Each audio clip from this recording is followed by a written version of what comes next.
Good afternoon, ladies and gentlemen. My name is Cathal O'Donoghue, and as Chair of the RDS Foundation Board, it's my great pleasure to welcome you today to the joint RDS Teagasc Growing Organics webinar. We're meeting today in light of the country's ambition to grow organics as a share of land use from 2% to 7.5% of our land area. This would represent one of the largest land use changes in Irish agriculture, bar the National Afforestation Programme and the dry for tillage during the Second World War. We'll hear today about the advantages of growing organics, the benefit of food, the benefit for the environment, and the benefit for farmers. The challenge is how to get there. At farm level, it involves a substantial change in practice, while there are a whole series of coordinated actions to translate more organic farms to more organic food. Echoing the Department of Agriculture's strategy for 2030, there is a need to think in terms of whole systems and not just individual farms. Take organic beef, for example. It is not enough for individual suckler farms to go organic. We need to produce enough organic feed. We need enough organic finishing farms to take the weanlings, and we need to get enough processing, and we need to be able to promote it to get to markets. So this is a big coordination challenge. The objective of this webinar is to elicit the views of stakeholders and to initiate a conversation on how to reach these objectives and to act as a catalyst for action in relation to organic farming. The webinar will include two sessions, the first on what to do, opportunities and challenges in growing organics, and the second on how to do, what is necessary to grow Irish organic production. Both sessions will be followed by a discussion with a panel of experts. We are very happy to have such an influential set of panelists, and in particular the participation of Minister Hackett. We also appreciate our keynote speakers that have travelled to join us at this important event. This webinar is organised as part of the continuing RDS Climate-Smart Agriculture series, where we address the factors influencing the sustainable economic, environmental and social development of agriculture in Ireland. It draws upon research undertaken at Teagasc and NUI Galway and other European partners funded by the European Commission Horizon 2020 programme, and we're delighted to welcome Damien OReilly to host today's discussions. So I look forward to the presentations and the discussion. On behalf of the Society, I would like to thank all of those involved in today's webinar for taking the time out of their schedules to be with us here today and to share their insights and expertise. I would especially like to thank our partners on today's workshop, Teagasc, and thank them for their help and support in organising this important and timely discussion. I would also like to express my appreciation to Paul Farrelly and Mary Ryan and members of the Committee of Agriculture and Rural Affairs in the RDS for their work in organising today's events. I'd like to now hand you over to our host for this afternoon, Damien OReilly. Thank you. Good afternoon. I'm delighted to be here today at the RDS for the Growing Organics Conference. I want to give you all a warm welcome and to welcome the panellists and attendees at today's event. Today is the 1st of April, the beginning of the second month of spring, and that gives us pause to consider ideas of rejuvenation, renewal and regrowth, all of which can be considered central pillars of growing organic. For the first few years of its existence, the Dublin Society, as it was then known, which was founded in 1731, concentrated on tillage technology, forestry, and other agricultural areas. I have no doubt that with today's lineup of speakers and panellists, we will continue that tradition of sharing the most current insights and learning from the experiences of our leading experts in our sector as we work towards our goal of reaching 7.5% of utilisable agricultural area under organic production by 2027. As Minister of State with responsibility for land use and biodiversity, I am determined to do everything I can to meet that 7.5% target. That journey has to begin with our primary producers and persuading enough of our farmers of the benefits of going and growing organic. The reality is that organics will not be for everyone. If you can't see a future without chemical fertilisers and pesticides, then organics probably isn't for you. If you're finding it difficult to align with the European vision for agriculture, its strategies on farm to fork and biodiversity, then organics may not be for you.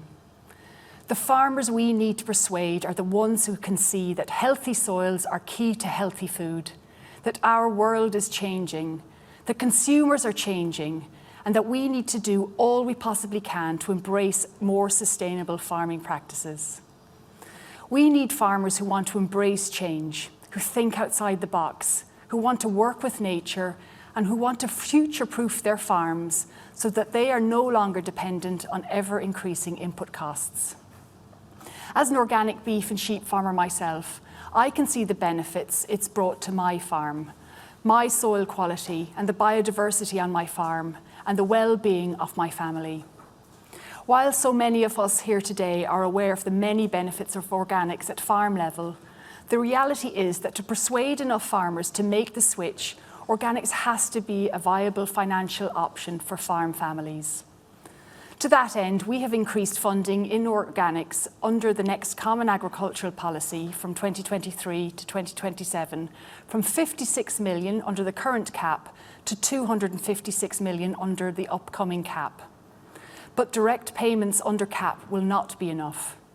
We need to do what we can at every level to ensure that there is a vibrant market for organic produce. That is why I have set up an organic forum, which will meet for the first time later this month.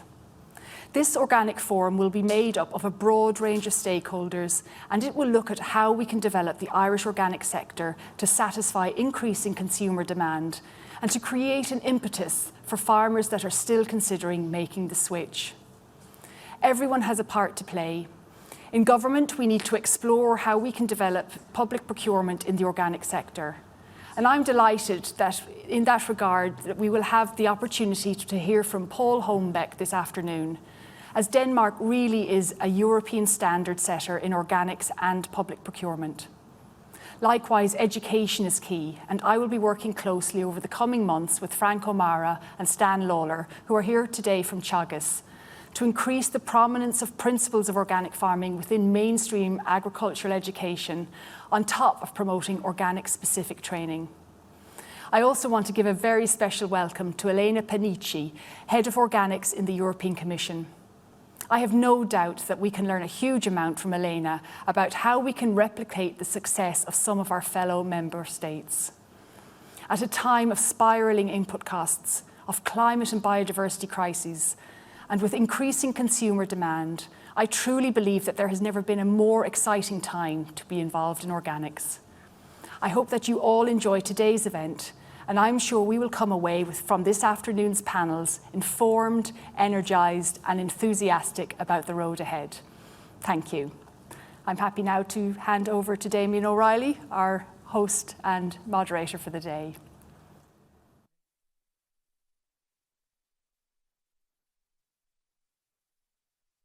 The RDS for this special on growing organics. So, as Cathal was saying, the day is divided into two sessions, and we will be with you for the next 2 hours or so, and I do hope you can stay with us because we do have a lot of experts, stakeholders, farmers and processors who will hopefully answer the questions about the opportunities and challenges in growing organics. What are they, and what are the rewards, and what is the pathway to a rounded organic farming and food production sector in Ireland going into the future? It's a question which was never more important in the world that we live in today.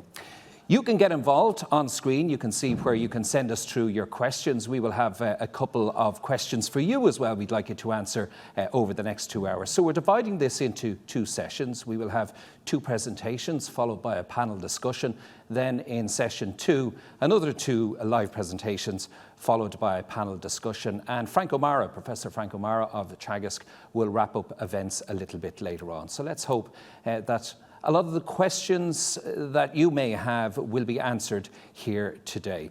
Well, as the Minister alluded to there, our first guest has flown in specially for today's event from Brussels. Elena Panici is the Head of Organics at DG Agriculture and Rural Development. I'm going to hand over now to Elena, who's going to give us an EU-wide perspective. So, good afternoon to everybody. First of all, I would like to thank you for inviting me to Growing Organics. For me, it's really a good opportunity to give you an overview over organics in the EU and what is the path on the way to 25%, which is the target that was set in the Farm to Fork strategy to get to organic land by 2030. So I'm going to give you an overview first of the situation about the organic market in the EU in terms of surfaces and the land and the market shares. So we can start by saying that with an increase of more than 60% in the last decade, organics can definitely be considered one of the most dynamic sectors of agriculture. The EU accounts nowadays with almost 15 million hectares, which are mainly concentrated in 4 countries, and France leads the ranking with 2.4 million hectares, followed by Spain and Italy. Currently, organics occupies 9.1% of the total utilized agricultural area, which is a very important data because it shows that organic cannot be considered a niche market anymore, a niche sector, but it's really steady, but slowly but steadily growing into a full presence in the EU agriculture. When it comes to organic retail sales, the organic sector worth in 2020 almost 45 billion euros. And the EU is the second single largest market after the North America, followed by Asia. Germany on its own accounts for 15 billion euros, and followed by France, almost 13 billion, and Italy by far 4 million euros. 348 euros are spent per person per capita in Denmark, and that's the highest level we have in Europe for spending. While at European average, we have 102 euros per capita spent in organic products every year. Again, in Denmark, 13% of the total grocery is organic, and that's the best, I would say, example in Europe, followed by Austria, Luxembourg, and Sweden. I have here a quick snapshot of the organic sector in Ireland. So as you can see, organic land in Ireland accounted for 74,000 hectares in 2020, and it occupies 1.6% of the total utilized agricultural area. Mainly, we see that it's occupied by permanent grassland, and only 11% of permanent crops, arable land, a very tiny little part permanent crops. The organic market in Ireland worth 189 million euros, and 39 euros were spent per capita per year by Irish consumers on organic products. One peculiarity is that organic livestock is very important in Ireland, but still occupies 1% of the represents 1% of the total livestock in the country. Then let's have a look on why organics.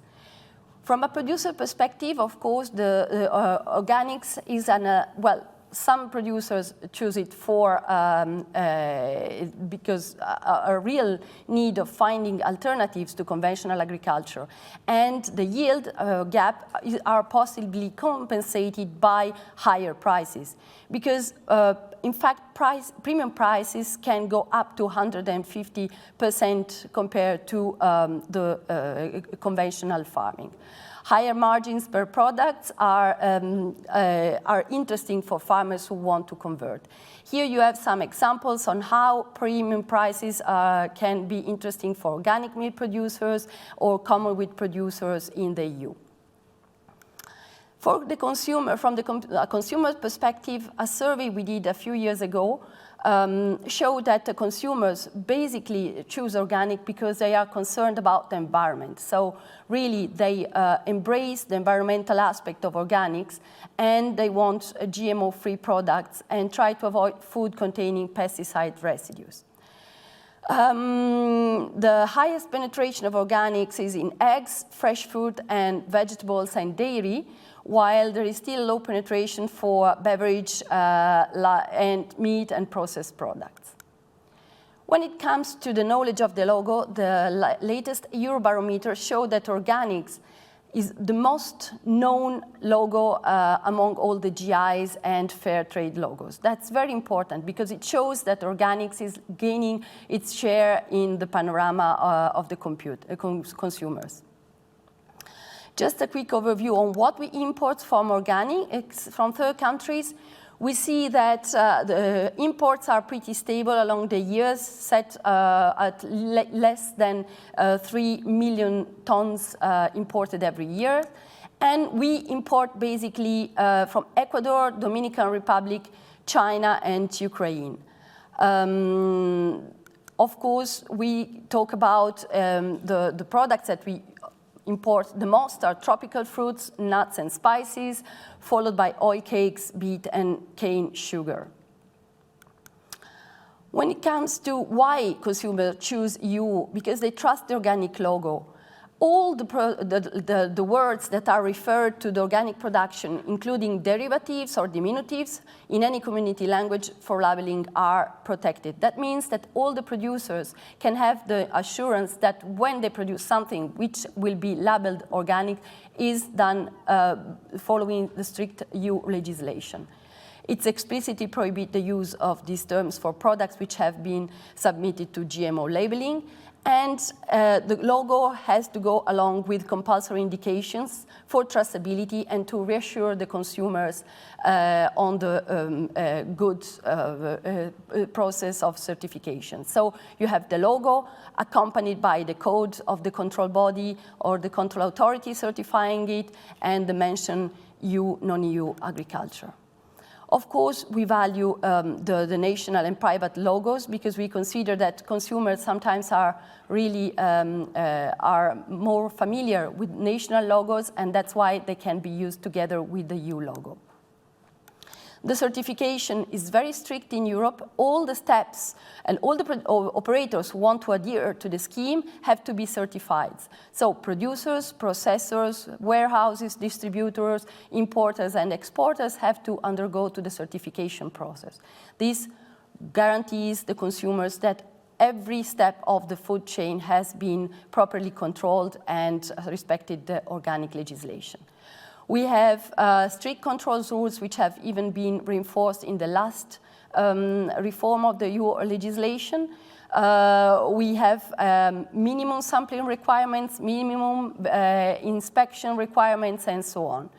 And we cooperate in a very deep way with member states for notifications and communication when possible non-conformities are detected on the EU territory. Where we are heading to, let's go now to what it's in front of us, the challenge that is in front of us. As you know, with the Commission von der Leyen, sustainability, and in particular the agricultural sustainability, has gained a new political spotlight. Already the Green Deal points at organic production as a way to get to carbon neutrality by 2050. These concepts are further spelled out in the Farm to Fork strategy and the biodiversity strategy, which sets a target of 25% of organic land by 2030. Let's not forget that this target is a European target to which we will have to get together. And if you remember the first slides in which I was showing that we are now at 9.1%, there is a real challenge in front of us, but we are ready to embrace. Another challenge is that the difference between the countries is really wide. Certain countries have already a substantial land occupied by organics, I would say, for instance, like Austria and Sweden, Estonia, but other countries lag behind. And also there are substantial differences in consumption. As you remember, I named the case of Denmark of more than almost 400 euros per capita per year, but there are some countries which are spending only a few euros per year on organics. But this is very important to remember because that means that there is still a huge potential for the development of the organic sector. The Commission, to get to this 25%, has put on the table an action plan to boost the sector. So the action plan, which was presented in March last year, is really an action plan to accompany the growth of the organic sector to get to the 25%. Let's have a look to organics in Ireland. In December 2020, the Commission issued CAP recommendations to Ireland in which they encouraged to make a significant effort to increase the area farmed organically to achieve the Green Deal targets. And I have to say that Ireland took this recommendation very seriously and set a very ambitious target. And for this, I'm very glad. That means that you're really embracing the change towards a sustainable food system. Now, a few words on the action plan for the development of the organic sector. It's organized on 3 axes and 23 actions and plenty of sub-actions.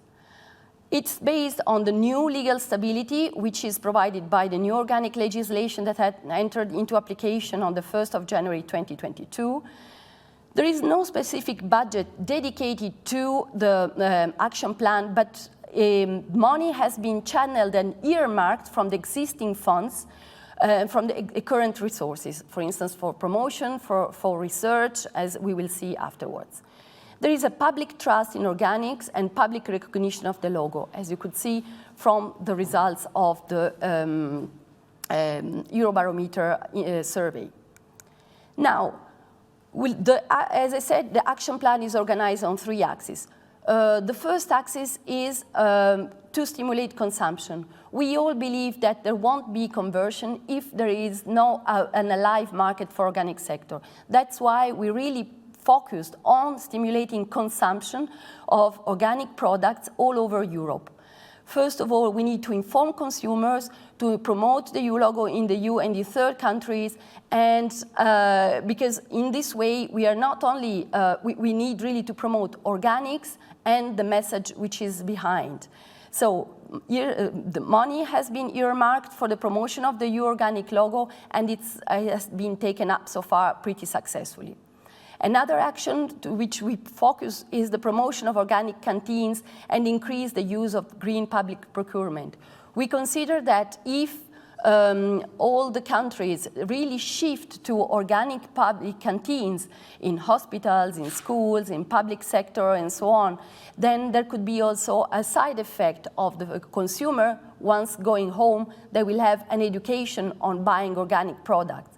But for this reason, it's useful that all the public administration make a better use of the green public procurements. Rules are there, but they need to be uptaken a bit more in the future. Also, increase the uptake of organics in the school scheme. Building consumer trust is very important, and that's why we committed to a strong commitment for the fight to fraud and create synergies with retailers.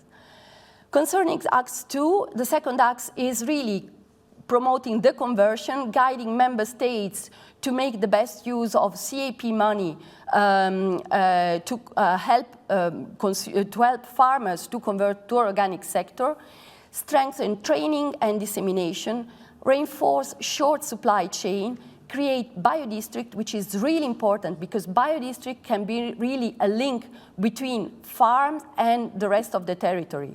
Study the possibility to create horizontal producer organization to improve negotiating power and enhance social inclusion and promote gender equality. I'm coming to the end with the third axis, where leading by example, we can further improve the organic sector in its sustainability by reducing climate and environmental footprint, improve the biocontrol, enhance biodiversity, and increase yields.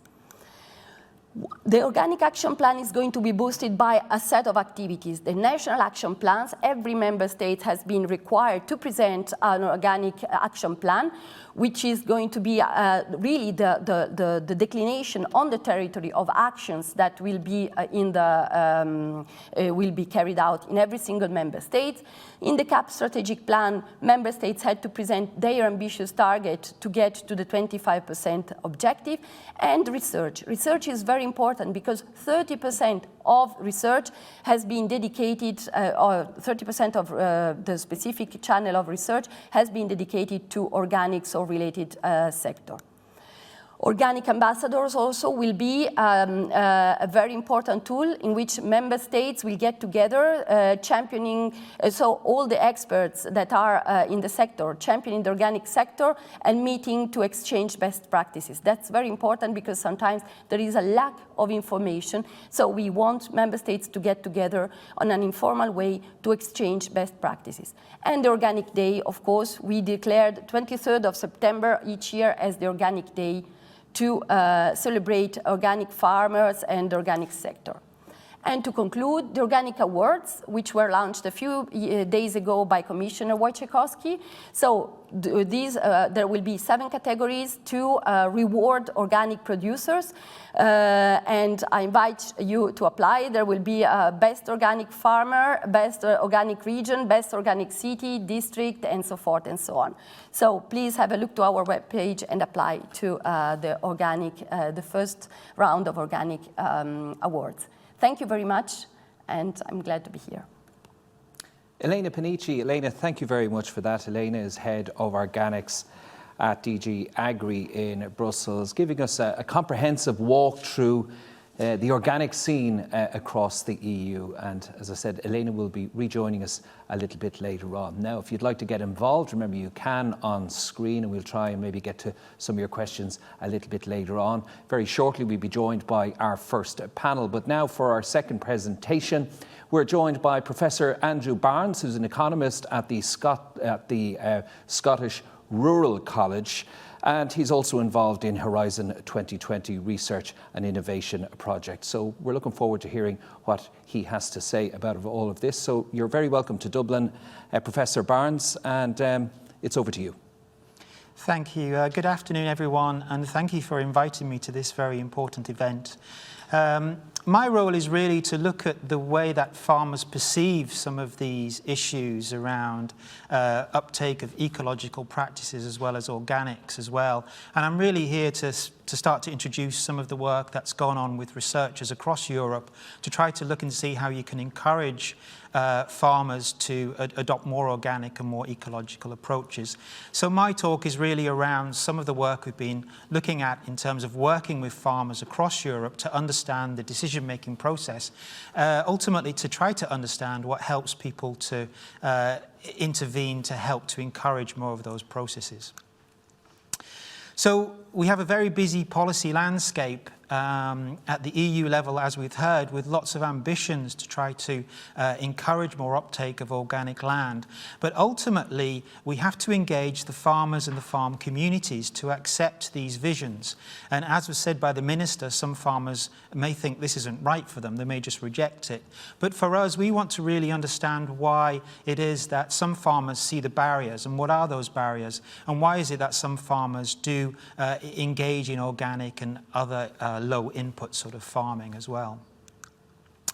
What I have here is a very busy slide where we've tried to unpack the farmer's brain. So in the middle, where we tried to look at some of the motivations and the attitudes of farmers and the way that it leads to some sort of intention to try to adopt organic or low input farming.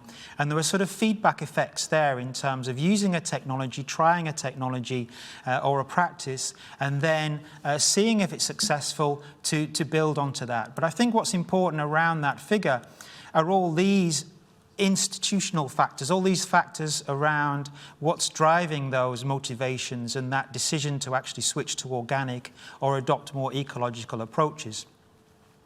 So we have things such as the influence of the supply chain will have a significant effect on dictating how farmers perceive organic and ecological approaches, but also things like the way that other farmers perceive organic as well. And this idea of having best farmer practice and engaging with farmers to talk to them.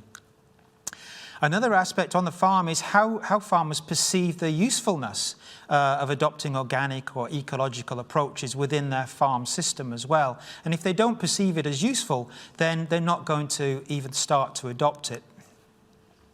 Similarly, as raised there in terms of the perceptions both of the consumers, but also importantly of the supply chain itself, and how working with buyers either helps or hinders the adoption of more approaches as well. And similarly, from a farm perspective, when you're working on the farm, you have a farm system and you know how things work, but the timing by which you adopt these approaches, how it affects the schedule over the year and the farming calendar, will have a significant effect in whether you see these approaches as positive or negative, and whether this technology or these practices will be just slowly incremental, introducing a few small practices, or whether they'll be large scale in terms of turning over land to agroforestry, for example.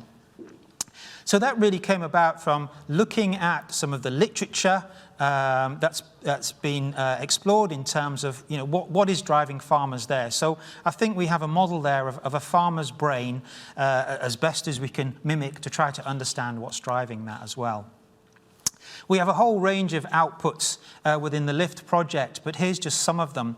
On the left, what we looked at some of the farmer attitudes, and we typified them or classified them into 4 groups. And we found 2 groups that were very positive towards ecological approaches and organic.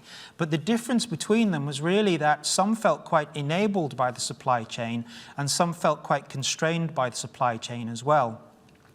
We also found a group that was really balancing more sort of traditional productivity goals against some of the more sort of environmental goals.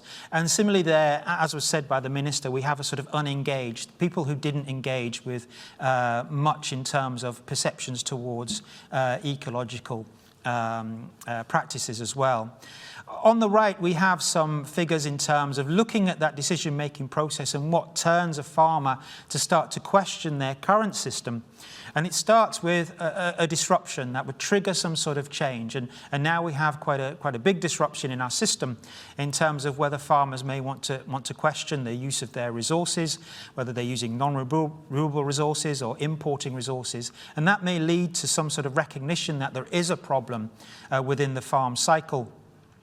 Planning cycle, and therefore preparing and developing to move and implement to perhaps an organic system as well. And what we also did was we talked to farmers all across Europe to try to map out how organic farmers viewed issues around farming and how more conventional farmers viewed issues around farming as well.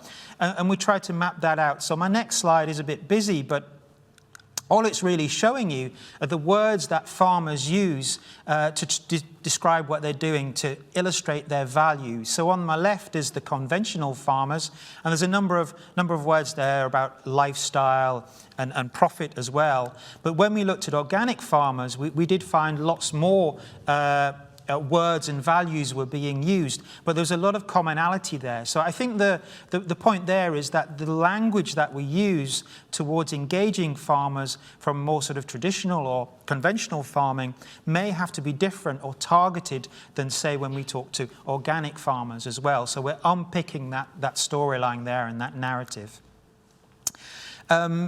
What I think is useful out of the LIFT project as well, we have a whole series of tools, so I recommend you look at the LIFT website for farmers and policymakers to look at. And some of this work that we've done is an adoption tool. So to help us to develop more robust scenarios of adoption, we've put in all the information we have around farmers and what's driving them into this tool here. So that's available on the website, freely available, and we also have an online course for those that are interested as well. So finally, in summary, when we've looked at farmers, we've found the decision-making process has some differences, but it has some similarities as well between conventional and organic, and the way that farmers talk about their practices and how they display their values as well. But I think what's really important here is when we talk about policy, we have a great deal of diversity in the population, a great deal of heterogeneity. So within our current farming, so that means that we should target our interventions about the way we talk about organics, the way we talk about ecology, the way we talk about climate to farmers, and tailor that to particular types of farmers as well.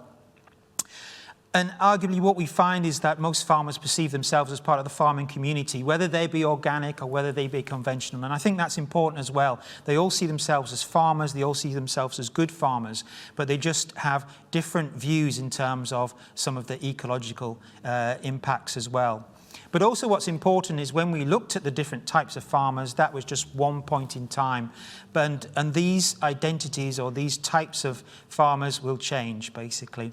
So the more that policy develops, the more that farmers talk about organics and ecological approaches, we would expect to see movement as well within those types.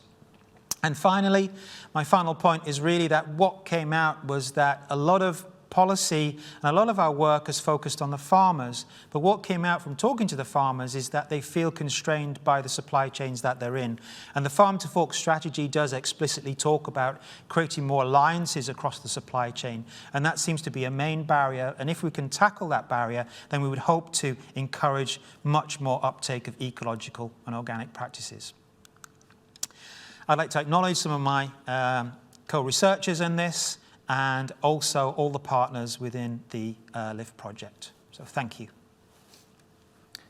Professor Andrew Barnes, thank you very much indeed for that presentation.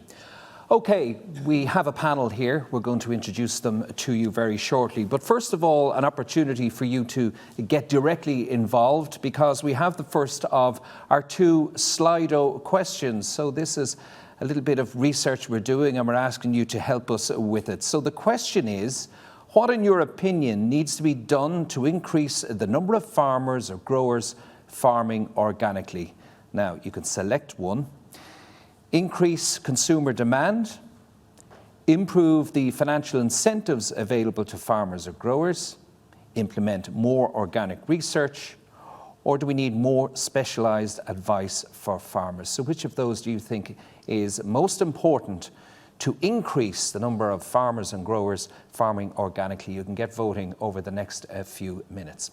Well, now to the first of our panel for today, and I'm going to begin way over on the right-hand side of your screen with Mark Galanders, who's an organic farmer and an organic flour miller, and involved, of course, very heavily with the IFA Organic Committee. Beside him is John Kearsey, who's a dairy farmer and a member of the RDS Committee on Agriculture and Rural Affairs.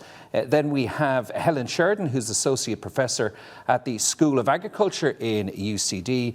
And beside me here, Gillian Westbrook of the Irish Organic Association. You're all very welcome to join us here on this Friday afternoon and be so giving of your time. I know it's an area that you're all very interested in. I suppose, Gillian, I'll begin by asking yourself, for the farmers that are watching here today and they're wondering what is involved, can you describe the process of organic certification and what are the benefits of it for everybody? Well, the process, first of all, the process is defined in law, and that's the key thing, an agri-ecological definition for organics, and it's the only one that is actually defined in law and has been for a very long time. The process is basically, if you want to certify either a land or product or process, you contact a certification body and you make an application to them, and they'll basically take it from there, and they'll talk you through it. And we send out inspectors, we take samples, we look at it, and it's a 2-year conversion process before your full symbol. But the process is relatively straightforward. Do you think a lot of farmers are scared off by it? I don't think anybody likes the paperwork, and any additional paperwork's not welcome, but I wouldn't say that they're frightened of it. No, not really. I think once they realise, especially once they talk to the office staff involved, and we're more than happy to guide you through what you have to do. It's not particularly difficult, no. So it's not like a visit to the dentist. I mean, there are people there to actually help you along the process and answer questions. Absolutely, and I mean, we're very, anybody working in the organic sector, especially in the certification side, they're very involved in what we do, so they're very, very helpful, and we exchange a lot of information with farmers as well. Farm to Farm, we'll have queries on products and availability of things, so it's not just what the regulation says, it's also to sort of network. The network's critical for it. There's huge benefits for farmers to come into organics naturally, and you say what the other benefits for the wider society. I mean, wider society, we will be here till it is dark. dark if I have to talk about the benefits to the wider society. But I mean, there's a reason that the Farm to Fork strategy has looked to reduce endocrine inhibitors, etc. And, you know, we're looking at kind of a healthier food. You're producing healthier food. You're producing food that's, I know they say in balance with nature, but research shows, I mean, the higher biodiversity, the climate issues in terms of not just mitigation, but adaptation as well. And all of those things, better water quality, air quality. What's not to like about organics? You know, it doesn't have all the things that people are concerned about. We don't use them. We don't even use GMOs. Yeah. So there's a lot of things to like about it. I remember a farmer one time saying, you know, looking at organics, it looks so tempting. It's like looking at, you know, a video of a sandy beach and you wish you could be there, but if you can't swim or you're afraid of swimming or drowning or whatever, that's sort of how he felt about getting into organics. Mark Galanders, can I ask you about your journey getting into organics and tell us a little bit more about what you do? Yeah, well, basically I went in blind into organics. I hadn't really done a lot of research, but the road that it's taken me on has been absolutely fabulous and really encouraging to what I've done, really encouraging to evolve the farm to where I am now, would be actually producing more food for human consumption than I was when I was a conventional beef farm. So the diversification into tillage was a really, really big and interesting thing that I found really, really good. But just give us a picture, I suppose, of your farm. What was it like? What sort of farming were you involved in? And what are you doing now? Conventional beef, just basically as a part-time farmer I was. I was working and I had an off-farm job, and at the time it wasn't looking as good off-farm as in 2009 is when I converted. So basically I was in the building trade and had an asset there, knew I had a good opportunity to make a good, it needed to pay its way, basically. Yeah. So organics. And where are you farming, Mark? Monaghan. In Monaghan. So you're not exactly on, you know, the plains of Kildare or anything like that. No. So you would be typical of quite a lot of beef farmers in this country. Absolutely. Small, part-time, not the best of land in the world. Yeah. And you needed to do something else. It might be stony soil, but it's not grey. So basically we're now producing wheat, oats, and a combi crop.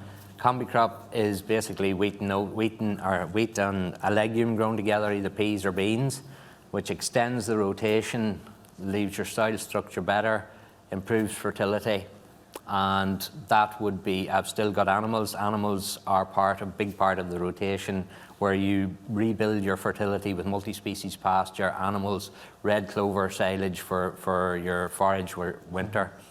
And basically we're producing really good quality wheat, really good quality oats. Our wheat is milled into flour now because we were producing really high quality wheat, spring wheat, of a good high protein. The area that we can go to now is really suitable for strong flour.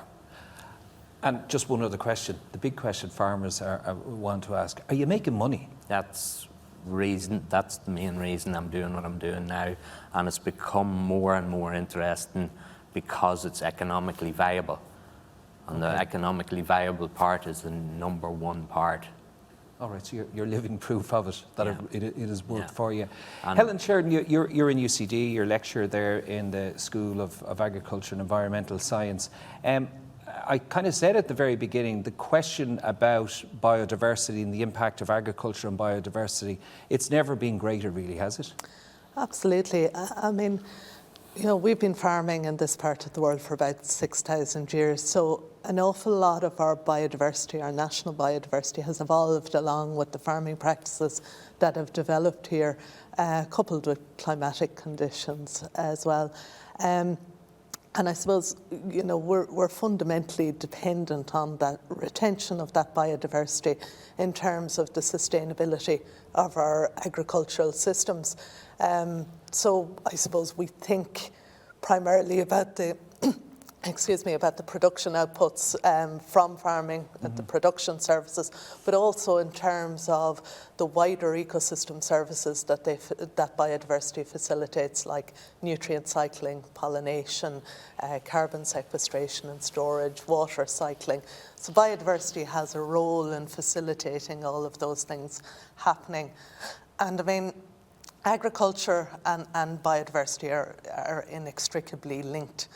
The problems arise, I guess, where we intensify too much, we simplify too much, and we specialise too much, and it ends up in a situation where we're not giving space for other organisms to live in the landscape.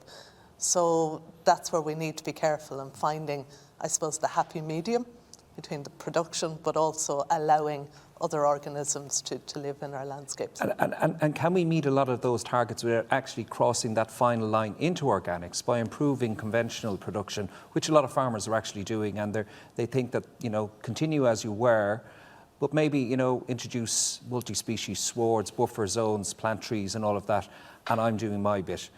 What's the difference between doing that and actually going organic?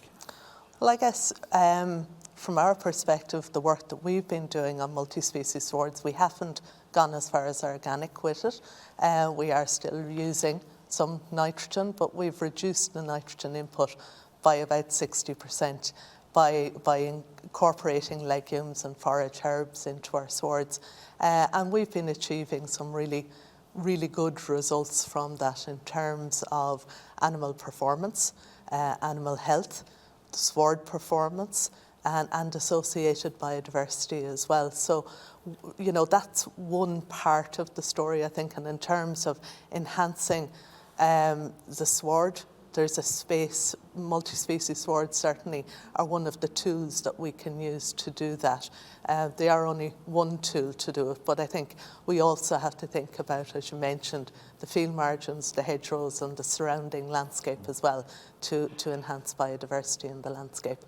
John Kearsey, from a dairy perspective, what are the big questions that dairy farmers want answers to if they're going to make the decision of going down the organic route? Well, I suppose the first impediment will be the replacement of chemical nitrogen. And again, I suppose trial works will show that clover production and multi-species swards have replaced nitrogen to a huge degree. And I think in Solhead Farm, you can see the Teagasc results there over 20 years. And it's remarkable now, particularly since the trailing shoe has become involved in the production of grassland there, that has just transformed the whole year's production in terms of output, which wouldn't have been available before. And I think clover-based pasture is now a reality without chemical nitrogen. And I think if you go to Solhead, you'll see James Humphrey has trials there to show that. And that's a massive step forward. Obviously, the next one is the cost of feedstuffs.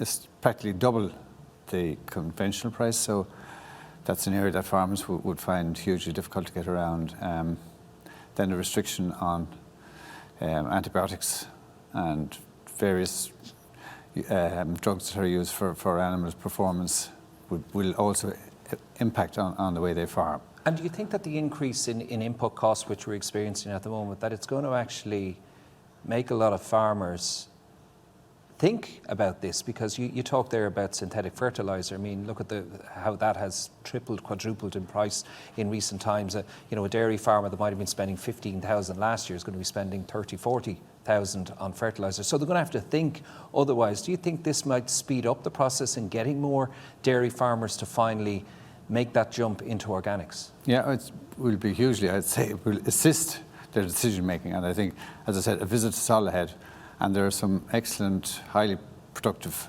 organic farms that we've visited in the last 6 months that are really impressive. And as I said, for anybody who's thinking along those lines, it would be certainly worthwhile going and visiting those areas, because fertilizer, I don't think, will come down in price.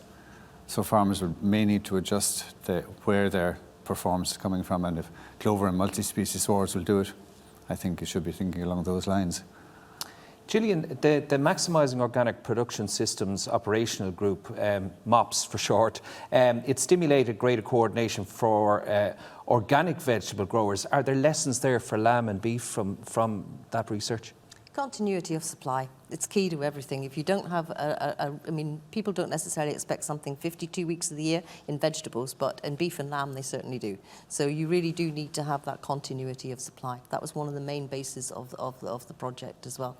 And that sort of collaborative approach, I mean, one of the things that really interested me in the project wasn't actually that they were all in the right position. It's that they weren't. It was one of the biggest criticisms of the organic sector is that it's fragmented. And I actually see the criticism as being one of its biggest strengths, actually, and it proved it. We actually we increased the sales in 3 years from those 11 farms by 112%, and we increased their trade amongst themselves by just under 400%. It was phenomenal and really relatively straightforward to do. And that's just engaging with the industry. You've got to talk to the market. You've got to have that on an ongoing basis, not an annual report.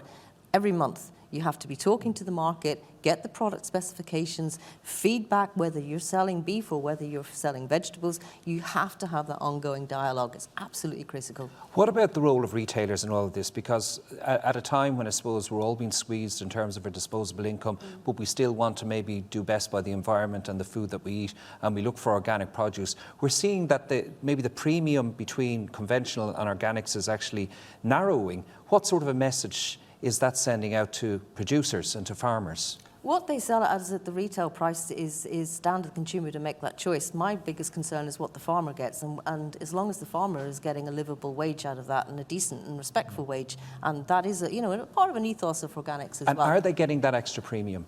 Yes. From the retailers? From the retailers, yes, they are. If they didn't, they would be phoning our office up and complaining about it, and they're not, so we know there must be okay. No, they are getting a reasonable price of it. I mean, there has been some pictures and images of organic carrots being sold, but the farmer didn't necessarily get that price. Below-cost selling is an issue, and that's an issue for organic and conventional foods alike. But certainly, if one was going to criticise it, you'd need to get everything get the information correct there as well, and check what the farmer is getting before we complain. Yeah, because there is an initial cost, but over a period of time, you do get the payback. Is that right? No matter what, if you're a farmer, that it goes through the transition. Yes. Yeah. I mean, you mean the transition in converting to organics? Yes. For the first 2 years, you can't sell your product as organic, and then generally after that, assuming everything is correct, yes, you can after that time. And there is a premium for it.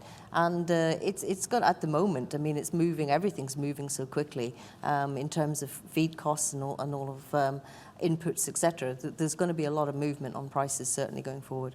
Mark, you undertook research. You did a master's in organics, where you took a systems approach to what would be necessary to increase dairy production. Tell us a little bit more about that. Teamwork. Teamwork would be the main driver. It'd have to be marketing, knowledge extension, farmers and processors brought together to get a grasp of the market. Like, for instance, we import a lot of our organic butter, but in Ireland, there wouldn't be the market for the byproducts of butter. It showed really that teamwork is what's needed, that get everybody together, get everybody talking. If the woods farmer is interested in producing, they would need to be talking to processors, they would need to be talking and lining up. 2 years' time is a good lead in for any farmer. Processors need to be on board, need to be looking at markets. A week is a long time in politics. It's a long time in farming, as we know as well, but you say that planning is required. Like, at the moment, the way dairy price is pretty, whatever about the input costs, but the price that farmers are getting for their milk compared to, other times in the last 10 or 15 years is pretty good. So do you find that maybe when the demand globally for conventional dairy is increasing and milk price is pretty good, that obviously then makes farmers say, I'll leave off that organic idea for another while? It does, but the extreme rise in inputs in the conventional system this year should get farmers thinking of a different option. Like as regards stocking rates and different things, good stocking rates are achievable in an organic dairy system. Basically, just knowledge extension in ways of producing can be improved. Like a blueprint for organic agriculture would be an excellent. John, just on that, what supports or extra supports are needed there for farmers who want to go through the transition? Well, again, I suppose when I started farming first, we looked to Moore Park and Teagasc for advice and guidelines. And again, I think we'll be looking to Teagasc and the main advisors firstly to get farmers to think positively towards organic, because it's a huge leap of faith in a different system that we've been practicing all along.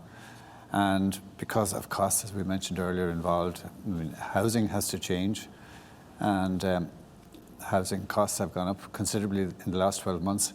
And I guess there'll have to be financial support from government, as in other countries, to encourage farmers to invest in buildings that would be suitable for or housing organic, cattle organically. Helen, you're lecturing the next generation, we'll say, of potential young farmers and other people that are going to be involved in the sector. It's agro and environmental science that you're involved in. What are you gleaning from them? Are we going to see more of the next generation of farmers going down the organic route?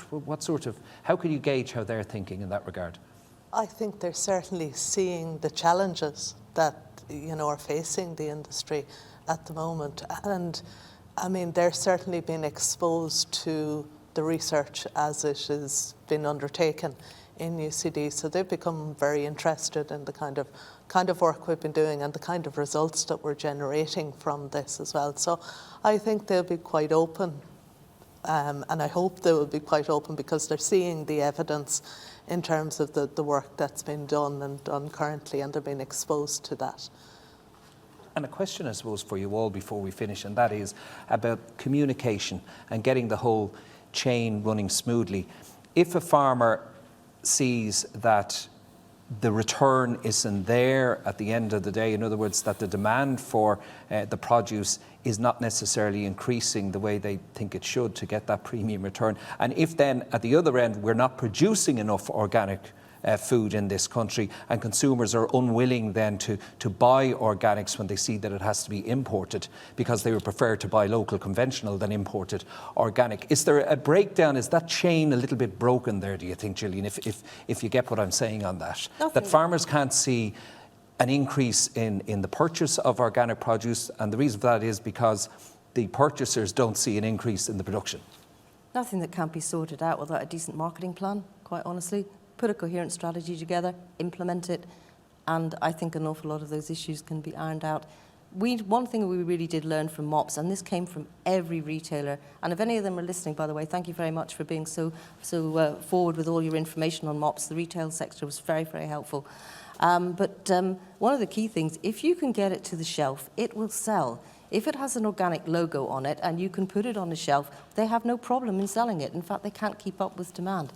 So there is massive opportunities, and I think we shouldn't be looking at any of the kind of the negative side in terms of what if we can't, what if we can. We haven't even got it to the shelf in many cases yet. The opportunities here for organics are exponential, and it will continue to be so, but we need to take it. If we continue to just talk about it and not really do anything about it, then we will just be continually talking about it and looking at the fabulous other countries in Europe who are working on this and doing such a great job.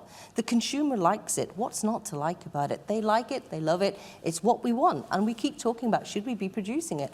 Well, of course you should. That's what they're asking for. You sound frustrated about what's happening here, and it's been going on for so long. Is that kind of how you're feeling now? Here we are in 2022 and we're still talking about it. We're looking at what's happening in Russia and Ukraine, and we're still trying to talk about should we be using synthetic fertilizers. The penny's got to drop sometime soon, and the farms need to be much more sort of aware about taking back. Being more self-sufficient in terms of actually the high input costs. I mean, this is not going to change. Fertilizer prices and synthetic fertilizers, anything that comes from a mined product, a finite product, is going to go up in price. Yeah. Be it phosphate, wherever it's coming from, be it Russian one or the Moroccan one or wherever, it's constantly going up. In fact, we're running out of these products. So really, I think we're kind of talking while Rome's burning a little bit, actually, to be honest. I think the writing's on the wall. We got to see it like it's really big, bold, precise, and compelling. And yet we're still now, should we do it? Yes, we should.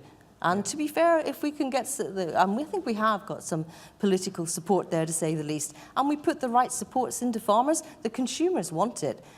What's to stop us really taking it? It's not as if it doesn't go with our green image now, really, is it? John? Yeah, well, we need encouragement from processors. demanding that they want more organic food if they're going to get farms to buy into organics, because at the moment, in case of dairy farms, I think there are only 62 dairy farmers who are organic. That needs to increase. If there's going to be have an effect on the market, then we need processors who are out there looking for farmers to convert to organics, and that message has to be very strong. And Mark? Organic farmers, by means of what they are optimists, and they always find a problem and solve it. Like that has been, like all organic farmers talk. We have a wee network, we talk through problems ourselves, and like those problems can all be sorted. Like even the way that Flavin's doubled their oats supply last year, problems with wheat supply, different things like that, the growing it in Ireland, that all can be sorted, just given a wee bit of conversation, a wee bit of work. Sure. And Helen, just on that, the connection between biodiversity breakdown and the benefits of organic farming, is that a message which, you know, is making sense, that they're joined up together? Absolutely. And I think even if it's not fully organic, I think that it's the diversity that we retain within the swards that helps to promote the other organisms. So, and I'm not taking away from the organic piece here, I'm just saying that, you know, we have a lot of people who are using very limited input levels as well, and there would be a lot of good for biodiversity in those systems also, because if you promote botanical diversity in the swards, you help promote the invertebrates and the bird diversity, but also in the surrounding landscape as well. That's hugely important. And not just having a diversity on farm, but also between farms and farming systems. We need to see that type of diversity there. Okay, we have about a minute left, so I'm not going to let you all disappear here and then say, damn, I wish I had said that, or I didn't get asked that, and this is the message I wanted to get out there today. You have the opportunity now. Mark, what's the take-home message? What message do you want to give out there to our audience today, which apparently is at the moment 2.6 million people are watching us all over the world? Well, it's not really, but basically, we can expand in Ireland. We can find markets. We can do everything that is in the Farm to Fork strategy. It just is putting the ducks in a row, getting everything right, and lots of home produce can be produced by Irish farmers. I think we have a wonderful opportunity insofar as our climate is very disposed to organic production. I mean, we can grow grass 300 days a year and get livestock out on farms, and similarly with other crops as well. I mean, the climate is there, the soil is there. We need the encouragement from the processors and the push, if you like, from Teagasc and other advisors to get us over the line, or get that sort of production going. Okay, we'll be hearing from Teagasc later on. Helen? The agroecological measures like the multi-species swords that we've been undertaking research on in UCD Lyons Farm over the last 8 to 10 years. Yeah. Great stuff going on in Lyons Farm, I have to say. You know, they're not a magic bullet for everything, but we're certainly seeing that reduction in dependence on fertilisers has, through the inclusion of legumes and forage herbs into swards, has numerous benefits in terms, as I said, of animal performance, but also the wider biodiversity and the wider ecosystem services that can be facilitated through those systems, like things like water drainage and water infiltration rates, for example, which we found were linked to earthworm activity within these soils, and inclusion of the legumes enhances the earthworm activity in the soil. So, you know, it's all linked, and if we can reduce our reliance on inputs, I think it'll certainly put farmers in a much stronger position and put the environment and the sustainability of our systems in a much stronger position. Gillian? Organics has been using these as much as we welcome all the new research, it's fantastic. They've been using these systems for a very long time, very effectively, and I just think, on the final word on that, wake up to organics. We need to get real with this. We've been marketing ourselves as organic for a very long time, or an almost organic sort of look to it, should we say. And I think we really need to do it, because it's the EU consumer knows what that logo means, and they know it across the rest of the world. So we need to go with it. Well, on that note, I'd like to thank you all very much for joining us with your words of wisdom for this discussion on growing organics today. To Mark Galanders, to John Kiersey, Helen Sheridan and Gillian Westbrook, thank you very much. You'll be interested to hear the results from our first Slido question which we had earlier on, and the question was, what in your opinion needs to be done to increase the number of farmers or growers farming organically? So 36% of you say improve the financial incentives available to farmers and growers. 34% say increase consumer demand. 25% say more specialised advice for farmers is needed. And only 5% say implement more organic research. So it seems people are sold on the research. It's just show me the money. It seems to be the answer there. Thank you all very much. Okay, we're going to move on now to our second session, our second part of the day. And the question we're, I suppose, asking here in this session is, what is necessary to grow Irish organic production? Well, our next presentation is from the former head of Organic Denmark, and he arrived here yesterday. It's a great pleasure for us to welcome here Mr. Paul Holmbeck. Paul, over to you. Thank you, Damien. And thank you all for tuning in to hear a little bit about what's going on in Denmark, about how strong organic policies and an investment in the organic sector, mobilization of organic sector organizations has been driving not only farm conversion, but also farm innovation in organics, and not least market development. And that's where I want to start today. Denmark is proudly the leader in organic sales. We have about 13% of all food sales are organic now. 99% of Danes know our organic label. Almost 80% are buying organics every week. So it's not a niche anymore. It's really a central part of people's purchasing. And the result of this is that for many basic products, like milk and eggs, many vegetables, flour, oats, we have market shares now, organic, of 30 to 50%. So every third liter of milk that's being sold is organic, for example. Baby food, you almost can't sell conventional baby food in Denmark anymore. And so with these kinds of market shares, we've been able to create whole new opportunities for farmers and for many startups in the industry. Organic sales in food service have also increased fivefold over the last 10 years. We, of course, also had a dip as restaurants closed and kids were sent home from school. But we more than made up for this in increased sales in retail and also online sales, which are now almost 11% of all sales of organics. And the four largest companies doing box schemes to doors and direct delivery in other ways have organic market shares of 26 to 100%. We also have organic momentum in agriculture. So we've doubled our organic land area. It's now up around 12% and have a new goal for doubling again in 2030. So essentially reaching the European goal of 25% organic.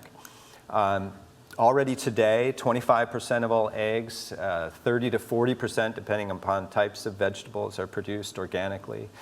Organic farmers earn more in virtually every quarter the last 15 years for most organic sectors.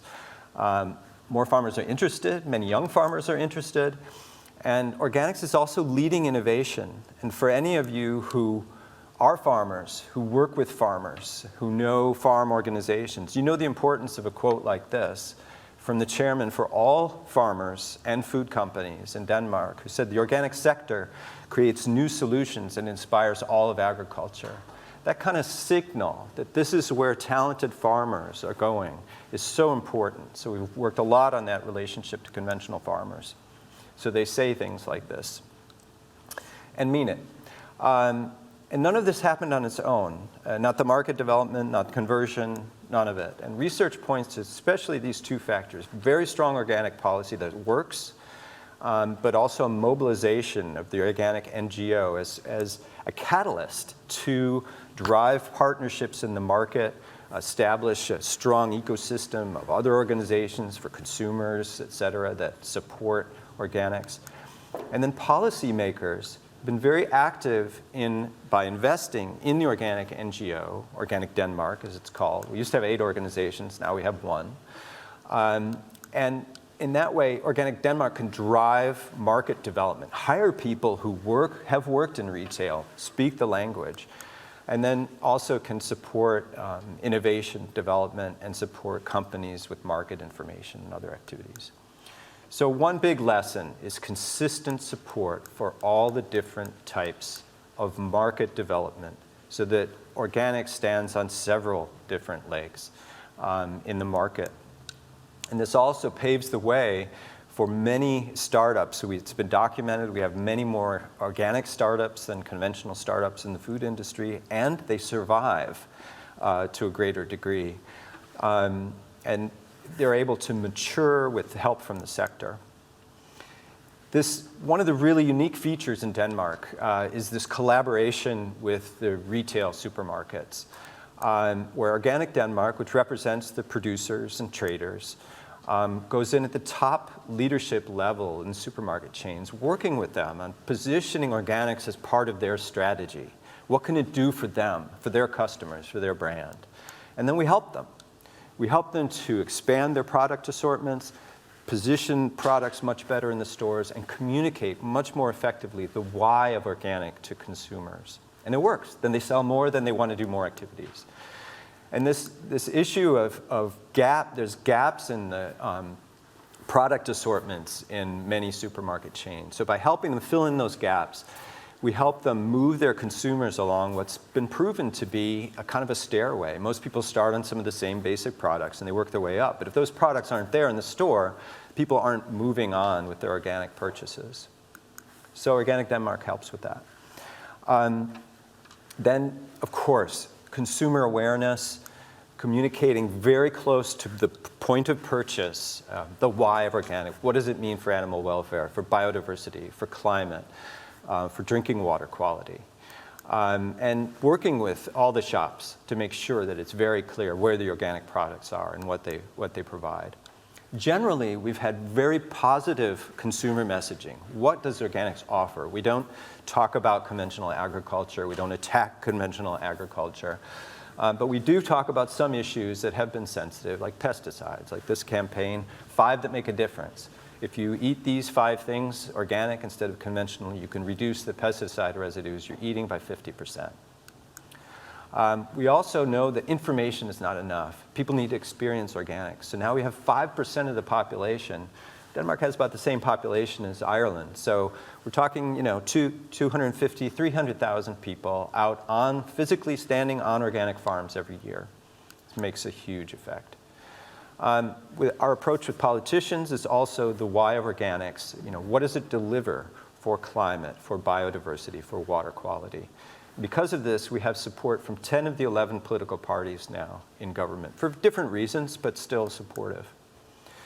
One of the big lessons in Denmark has been how integrating organics as one of several tools to solving major problems. Organics is a problem solver. So ensuring clean drinking water. We've always integrated organic into this policy. That releases often additional resources to develop the organic sector. The Organic Aquatic Environment Plan, the Rural Development Program has a huge effort to develop organic farming, green growth strategies, green public procurement, but also the climate strategies. Just last fall, the goal for doubling organics is built into the Danish climate strategy, supported by a huge majority of our parliament. One of the other big lessons in Denmark from the start has been this balanced push-pull strategy to policy. So we're not just focused on production, we're not just focused on market, we're focused on a balanced approach to both. And we've targeted policy to each partner in the supply chain. So everyone's moving forward with organics and inspiring others to move forward. Because like Mark, our landman, farmer, and miller said, it's teamwork. So the policy is directed towards farmers. It's the organic subsidy. Paid certification. Certification is free in Denmark because the thought is, why should farmers have to pay more to provide eco-services to society? Training and demonstration activities, spreading best practice. investment in a dedicated organic research program with great influence from farmers and food companies on what design, how that's designed and what priorities there are in the research. And then conversion advice, so any farmer can get advice on converting to organics. Food companies, what do they need? They need good market information. They also need assistance sometimes with innovation and product development. And then we've done an organic school, helping them work more professionally with retail or with exports. Then we've had political support for all types of market development initiatives, including public procurement. These fine people here that they got to 98% organic in a large production kitchen for making lunches and other meals for older people who are not at nursing homes but stuck at home. And then, of course, investment in consumer awareness. Now, all of these initiatives that have just turned red there are all done by the organic NGO. So building capacity within the organic sector to drive market development and drive farm conversion has been critical. And this has not been just with operating support, but it's been by creating what's called the Fund for Organic Agriculture. It was originally financed by pesticide fees, but is now just on the national budget, which has gradually been added to over time so that it supports exports and public procurement efforts, et cetera. Plus, the farm levy funds that all farmers pay money into from dairy and from meat production, et cetera. We've also dedicated more and more of those funds to developing the organic market and sector. One of the areas that really shows this interplay between solid policy and mobilization in the sector is in our work with 60% organic in the public kitchens. So on the political side, we've got a national goal for the 60%. It's very motivating. It's a positive signal to the food service industry that this is where things are going. And then it provided financing. The national government provided financing to cities to finance their conversion processes and the education in the kitchens. And then we developed a cuisine label based on our national organic label. We developed a label for restaurants and canteens for 30, 60, and 90% organic, which turned out to be a fantastic tool for cities to document their conversion process and a fantastic motivator for the people out in the kitchens. Then in the sector, we mobilized to get a guarantee of supply. So we brought farmers, food companies, and the food service industry together. So just like we did in retail, expand the product assortment, make sure the volumes are there so that when the public sector sought those products, they were also there. We did organic schools for the food service industry, also financed by the government, where we got the food service people out onto farms, convinced them about what organics, the why of organics, what does it do for drinking water, what does it do for nature, so they became much better salespeople. And then we did the education of the people in the kitchens, where our closest ally was the trade unions representing the people working in the public kitchens, a very low prestige area, which is now higher prestige because they've done this sustainable organic conversion. And we didn't just want to change conventional products with organic products. We brought a broader agenda. So we did a sustainable, healthier meals with less meat, more greens and veggies, more food in season, much less waste. And that gave, it not only covered the organic premium, so that the cities have been converting to 60, 70% organic without increased costs because they've saved on waste by reducing waste and saved by reducing meat and buying products in season. And the people who drive this process, this is a 3-story high sign celebrating the people who've done this conversion process, saying they have made Copenhagen an organic capital. And a lot of people, their views about organic consumers and what they look like, they probably don't have this picture in mind, but these are the people driving the organic sector forward. We also did a study of this and documented what our lessons were. I also just want to mention that local policy can also be very powerful. A lot of local governments are trying to reach sustainable development goals. We sent out a magazine to all local elected officials showing them 6 ways in which organic farming and organic food could help them reach their sustainable development goals. and be part of the solution for them.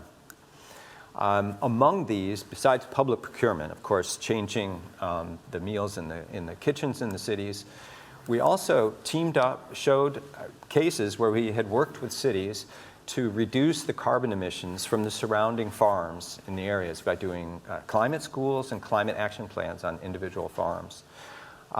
Very effectively, and a lot of cities are not aware that the farms actually have produced quite a few of the emissions in their area. Then we also did partnerships with 35 cities, our comuna, so they're kind of city counties, where we went out to the farmers together with the county and offered them a free conversion check in areas where specifically needed to protect local drinking water supplies and natural areas. And this was extremely effective in getting many farmers to convert. It was a very positive offer to them. It's very voluntary. And many did convert in these areas. And then another example is value chain collaboration also works locally. So this is a farmer, a retailer, a product development expert from Organic Denmark, and a mill owner who worked together to produce a whole range of new high-quality products based on old grain varieties, which is now a really big hit in retail, and everybody wins. Lastly, I just want to say, with the 25% goal from the European Union, it's now up to the member states. And use the 25% goal and your national CAP strategic plan to leverage organic policy and an action plan to move things forward. Include both market and farm level goals and budgets and initiatives. Build for the future. Invest in your organic NGOs because they can make the partnerships that drive market development and conversion in farming. And we also do need to look for more game changers. We have, for example, pesticide fees in Denmark, which help level the playing field a little bit in the marketplace. So yeah, final message, policymakers can really drive growth, but they have to do it together with the organic NGOs, with farmers, with research and development, and with market actors. Thank you. Paul, thank you very much indeed for that. Do stay with us because Paul will be joining us for our wrap-up panel a little bit later on. That's Paul Holmbeck there, originally the head of Organic Denmark. So a nice little overview there of organic farming in Denmark, a country very similar to ours in so many ways, so it's a good comparison to be able to make. Now we have another Slido question coming up for you a little bit shortly, and we also have a final panel discussion that's coming up presently. But first, I'm going to hand you over for the last of our PowerPoint presentations this afternoon. Dr. Kevin Kilcline is research economist with Teagasc and with the Teagasc Lift project. So Kevin, over to you. Thanks for the introduction, Damien. And thank you everyone joining today. I'll speak to you today about some research that was undertaken as part of the Lift project with my colleagues in Teagasc, which looks at systems approaches to sectoral development. So as has been covered by some of the speakers here today, in terms of we look at the profile of organic producers in Ireland, we can see that the majority of producers are in the dry stock sector, particularly in the beef sector. And also we can see that the majority, in terms of the dispersion of that across the country, we can see that 6 counties account for the majority of those livestock farms. In terms of understanding why it's been particularly attractive for dry stock farmers, we need to maybe take a look at the value chain perspective to understand why that is so, and also how can we create greater value in the future. So obviously the target goal is to increase the land area dedicated to organics to 7.5% in the next decade, which is an ambitious target. But in terms of meeting that target, as important as that is in terms of how we actually get there, what the pathway is towards that, and how we can maximize the value. And to understand that, we need to look at the value chain, and something that's been highlighted maybe today by other speakers is the issue of value leakage from the organic beef value chain. And as part of the research in LIFT, we tried to identify where that leakage is happening across the value chain. And we can see that predominantly that leakage is happening at a certain stage within the value chain, and particularly there's a loss of animals when they're at the weaning stage towards conventional markets. And with that, there's also a loss of value, because we can see from taking a value chain perspective that the value added at the different stages in the chain is higher within the organic value chain. So necessity, if animals are lost into the conventional sector, then there's a loss of value. And also, as part of our research, we're trying to quantify not just the number of animals, but also what the financial impact is of that. And going further, we're also looking at the impact then in terms of the environment. So we're looking at environmental outputs in terms of emissions. But so to get insights from this, we need to understand why this leakage is happening. And we need to do this, we need to look at the profile of those farmers that have converted their farms to beef farms in the last number of years, the last decade in particular. And we can see that those farms that have converted, they're predominantly suckler farmers. There's fewer farmers involved in mixed farming or growing cereals. And also this is leading to more, those farmers that are finishing cattle, they're reliant on more expensive imported organic concentrate feeds. So effectively what we have within the value chain for organics is a truncated value chain. It's somewhat truncated in the sense that we have kind of imbalance within the value chain. So it's important in terms of growing organics and growing the development of sector that we address those value chain imbalances. So how do we do that? Clearly, we need to develop the capacity of farmers. We need to work with them, the research and extension in terms of developing their capacities to be able to undertake mixed farming enterprises, cereal enterprises, but also to facilitate those farmers and the profile of different farmers converting in the next decade. Because as we know, the majority of that conversion, given the profile of Irish agriculture, is going to come from farms within the beef sector. There's also barriers there in terms of the cost of infrastructural investment on farms, in terms of meeting the organic regulation. But beyond that, there's also, even as important is underlying that is the issue of the sector relationships within the sector. And there's a real opportunity there in terms of building these relationships across the sector, across all the different stakeholders, underlined by these principles of communication, coordination, cooperation, ultimately collaboration. So as I said, the opportunity and where a lot of this target of converting farmers is going to come from comes from the conventional suckler farms. And we can see that there are issues in terms of challenges for Irish beef suckler farms at the moment. If we look at the results from the National Farm Survey, we can see that there's consistently low levels of market returns for those beef farmers. They're also coming into competition from cheaper sources of protein with lower emissions profiles, so pigs, poultry and aquaculture. And obviously there's well-documented challenges in terms of value chain relationships between farmers and processors within the conventional sector. Also, there's a growing share of dairy beef going into the conventional beef sector, and it's here that there's opportunities for organic suckler beef to be a point of differentiation and higher value added from organic suckler beef. So I suppose in response to that, where are the opportunities for organic beef? Well, clearly, there's higher prices for the farmer, which is key. There's lower footprints in terms of environmental footprints, not just emissions, but also there's potentially lower costs in terms of direct costs. And some initial research looking at those farms and comparing them to conventional farms show that there are lower costs on these farms. At the same time, there's higher value added across the value chain when we look at our value chain analysis. Okay, so to address those opportunities to grow the sector, we need to see that there's rebalancing of the value chain. So we obviously need to do that in terms of attracting farmers, in terms of mixed enterprises, need to encourage farmers and work with them to be able to develop more mixed farming enterprises and the production of cereals on farms. However, there's also the opportunities to go further than that, to develop more integrated value chains, I suppose underlined by trust and stronger relationships. So there's opportunities there for producer groups, long-term contracts, information sharing, working together and building trust. So in terms of a future vision for value chains for the organic sector, how do we go about that? How can we develop that relationship and trust? Well, obviously there's potential there in terms of value chain governance to share data, to build transparency and trust, and to manage contracts. Also, there needs to be regular reporting and whole value chain analysis like we conducted here to be able to understand, I suppose, what the influence are of changing, for instance, input prices or output prices in terms of the responses of farmers and the impact that has on, for instance, leakage.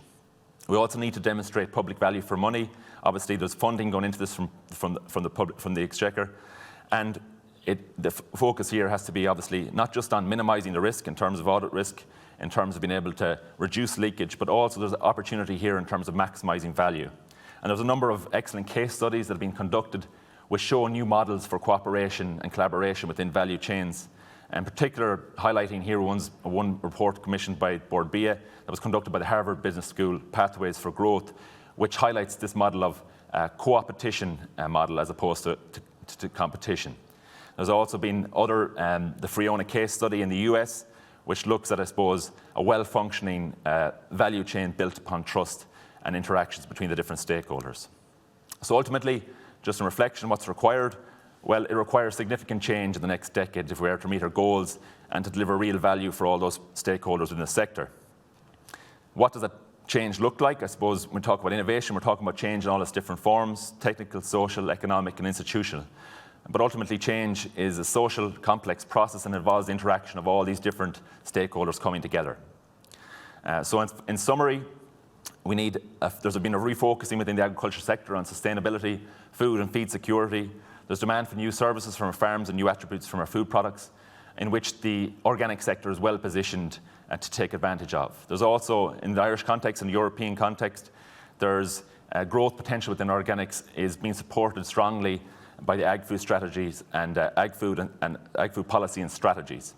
So what we require is a rebalancing of value chains in terms of aligning value generation with market demand.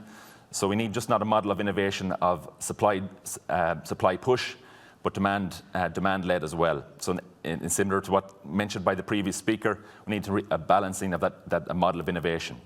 We also need to support farmers on the ground in terms of their capacity building to be able to give them the skills, work with them to be able to develop their skills, to be able to help their conversion in a well-balanced value chain. And ultimately, I suppose we need to build the relationships between the different stakeholders, which is built upon sharing, transparency and trust. So thank you very much for your time today, and I'd like to just acknowledge my other Teagasc colleagues as well that were involved in this research, and thank you very much. Thank you, Damien.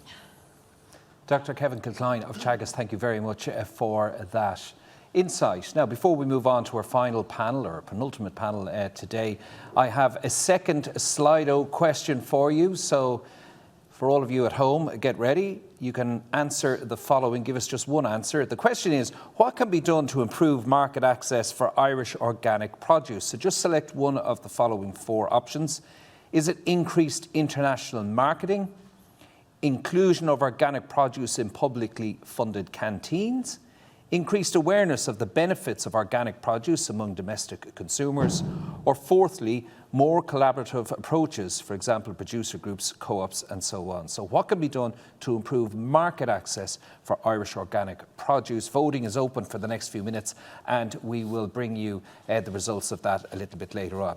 Okay, to my panel, and of course this session is titled What is Necessary to Grow Irish Organic Production. At the far end of the screen here, as you look on the right-hand side, Jack Nolan is the head of the Organic Division at the Department of Agriculture, Food and the Marine. Beside him, Joe Burke, Senior Manager, Meat and Livestock with Board BIA. Next is John Purcell, Good Herdsman, Organic Meat Processors. And also with me is Stan Lawler, who's the Head of Knowledge Transfer with Teagasc. So you're all very welcome. Jack, I'll go to you first. You obviously didn't get the memo about the blue suit and the blue tie. Otherwise, we'd look like a show band, but well done on that. I suppose, what is the department doing at the moment to grow the organic sector? It is very ambitious. You go from 2% to 7.5%. I know there's a scheme closing around now as well where you're looking for applications from farmers. How is that going, and what are you doing different now? I suppose the first thing, the budget from 2023 on has been increased by 5-fold compared to the previous cap. We're investing in advisors, training them. Really importantly, Teagasc, funded by the department, are holding a series of farm walks so that farmers get to talk to people that are there already. Because I think two really important people that you had here earlier were John and Mark. And both of them are farmers, both of them look fairly similar, you know, there's no difference between them. And for people to see that you can make a living from farming, that's what the department wants to see. That information is made available to farmers to see that organics is a real option. So what's there at the minute is a package around supporting organic farming. So I know in your poll it came up that the incentives are really important, and that's true. and they have been increased in a number of areas for the next CAP. They're still being looked at. We're waiting on word back from the Commission what they consider about it. But we're also investing in things like education and research. For example, WIT recently launched a Masters in Organic Agriculture, the first one of its type in Ireland. Teagasc are going to increase their number of advisors that Stan, I'm sure, will talk about. So we're making sure that it's not just the money, but that when you go down the road of organics, there's support there for you. And it's also to show to farmers, there's plenty of room for conventional farmers in Ireland. This is just another form of agriculture. We want farmers to be able to make a living. So if you're making a living from dairying, that's great. Organics is another way to make a living, organic farming. And that's what we want farmers to see, and that's what we're supporting. Yeah, so, I mean, all you're looking for here is 5 out of every 100 conventional farmers that are not organic to go organic. It's not everybody you need to go organic. Then it no longer is a niche area. It hasn't been seen as a real option for farmers before this because it's so few. And it was nearly confirmation back to you if you didn't go into organic. I did the right thing because nobody else is going in. Whereas now it's actually, I think it's the clever thing to do, and you'd like to see farmers take the opportunity. The scheme is open until this day week. The funding level has increased up to 21 million this year. So people that apply are more than likely going to be accepted into it. And the ball is hopping. Take the ball on the hop. That's what I'd say to farmers. Take the chance while you can to come into organic farming and try a different approach. And is there a profile of farmer that's knocking on your door looking for information, or is it right across the board? It's right across the spectrum. I mean, if you take people like Mark said it there, you're optimistic and they try and solve problems. But I think farmers do that by nature anyway. A lot of people, if they're out sowing corn today, if something stops, the first thing they'll do is get down and try and fix it. They won't make a phone call to ring someone because it's too expensive. So it's across all of agriculture.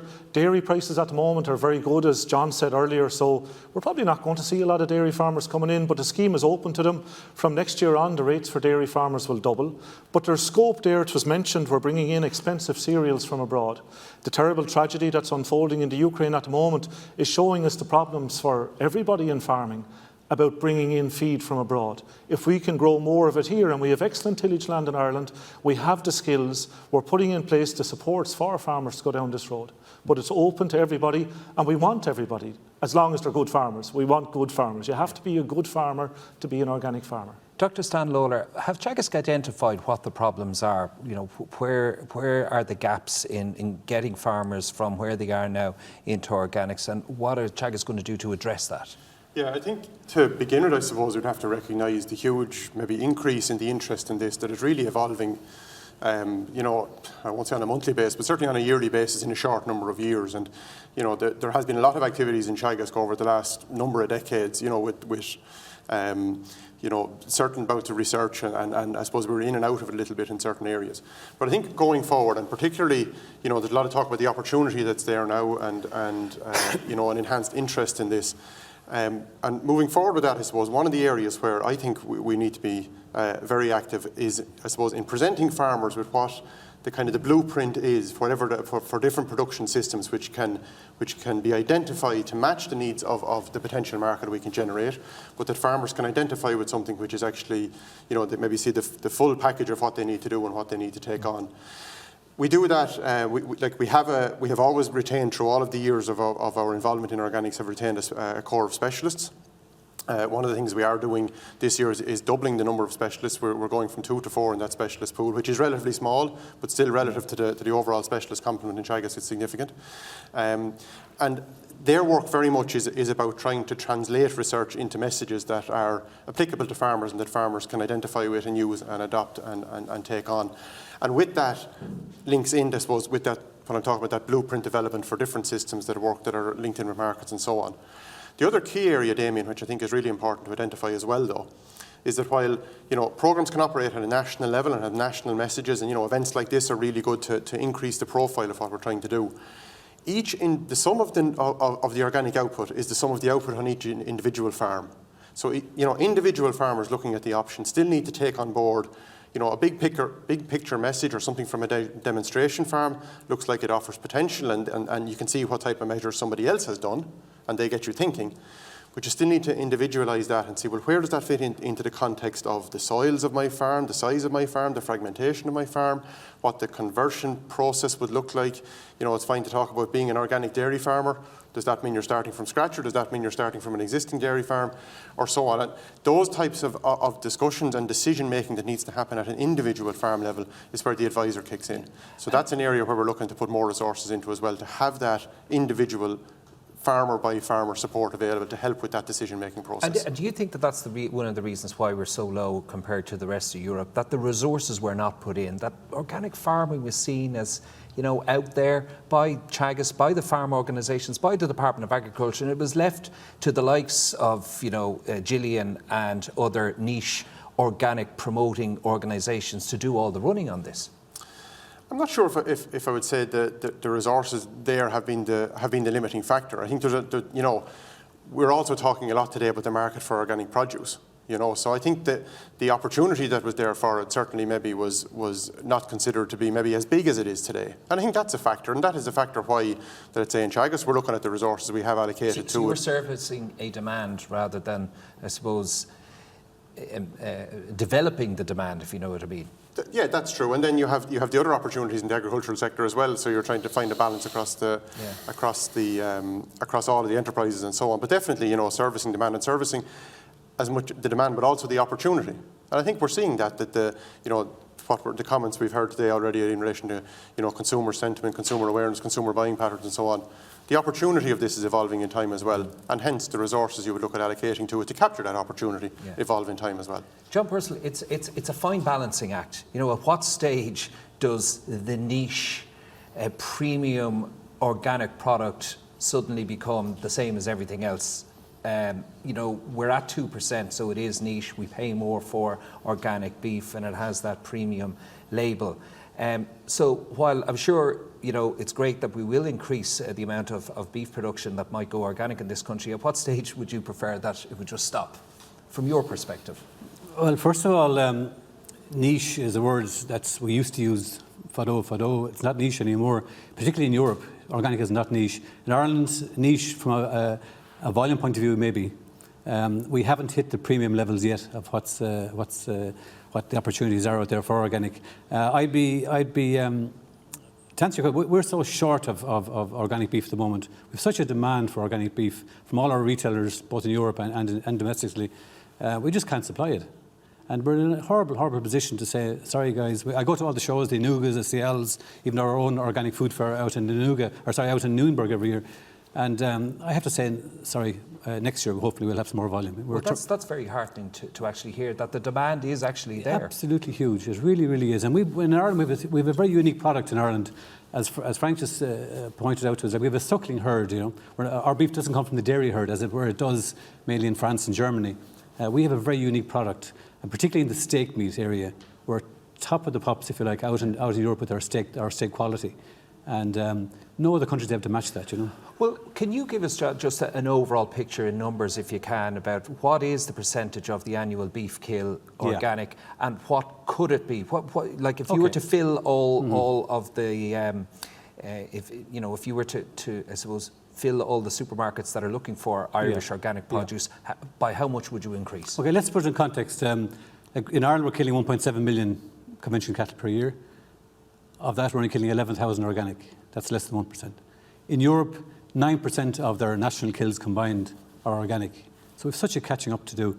Like Ireland, we're the biggest exporter of beef in the Northern Hemisphere. We're the fourth largest in the world. You know, and we're not using that asset, those routes to markets that we have. You know, so a lot of how to say. People that were scratching their head about organic, and particularly the journalists have to say, we're saying there's no markets for organic beef. That's not true, you know. We have the routes to market, we have the demand. 11,000, what could we go up to? And I reckon with the ambitious targets that is set out by the Minister of 7.5%, it's very achievable. That would mean an extra 14,000 cattle per year for the next 5 years. And you could handle that? We could handle that, yeah. And then, like, the capacity of that, I mean, Ireland, we have the best slaughterhouses in the world, I think, you know, from a modern and technology point of view. So we have plenty of capacity. We have the routes to market. Okay, I represent one particular company, but there are 5, 6 good players in this market that have access, historic routes to market, and they're dealing with the top blue chip retailers in Europe. There's no reason why we cannot back in our organic SKUs into those supermarkets. And that would not, by doubling, as you said, more than doubling the kill, that would not destabilise price for the existing. Because what happens is, it's someone mentioned, it's a 2-year process. So we know now from this particular scheme, we'll know in a couple of weeks' time how many farmers approximately joined the scheme. So we can estimate ourselves how many cattle will that represent in 2 years' time. So we have plenty of lead time to get our markets established, you know. And I'm going to come on to Joe in a second. One other question, what's the premium? You know, I'm a conventional farmer. My next door neighbour is organic. Yeah, it's maybe a little unfair to compare it with the conventional sector. We're really a different species, if you like, right? Okay. And everybody's asking what's the premium. But when conventional prices were on the floor, nobody's asking what the premium was. You know, it was about €1 a kilo, roughly, of a difference. You know, now it's about 15% currently. But it's so hard to follow. I try to park the conventional prices if I can. You know? Yeah. Okay, well, Joe, you're involved obviously in Board B. Board B's job is to go around the world and find markets for Irish produce. And are they crying out, as John says there, for more organic produce?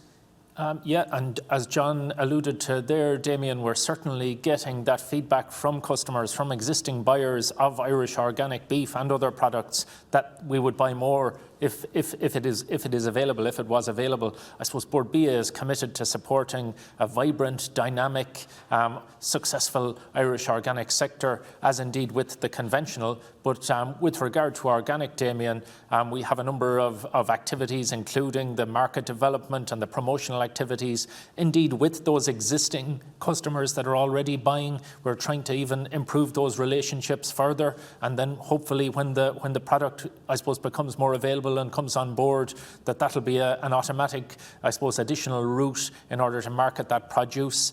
We have a number of other activities around, including promotion in the home market with the Irish retailers, Damien. Thankfully, they have gotten on board strongly. And as we know, for example, in the case of Irish beef, about 90% of our conventional beef is exported, but that percentage would be much lower for organic, given that, you know, we're self-sufficient, but we don't still have a big surplus for export at the same time. And other, I suppose, activities include Board B's coordination role in terms of BioFac trade fair in Germany, as well as the Irish Organic Food Awards. And in addition to that, we have a role in terms of the insight work, along with others as well too in the sector, and we'll share, you know, all of this insight work, and some of that is by way of, you know, assessing market potential and alternative markets for, again, hopefully when this additional supply does materialise.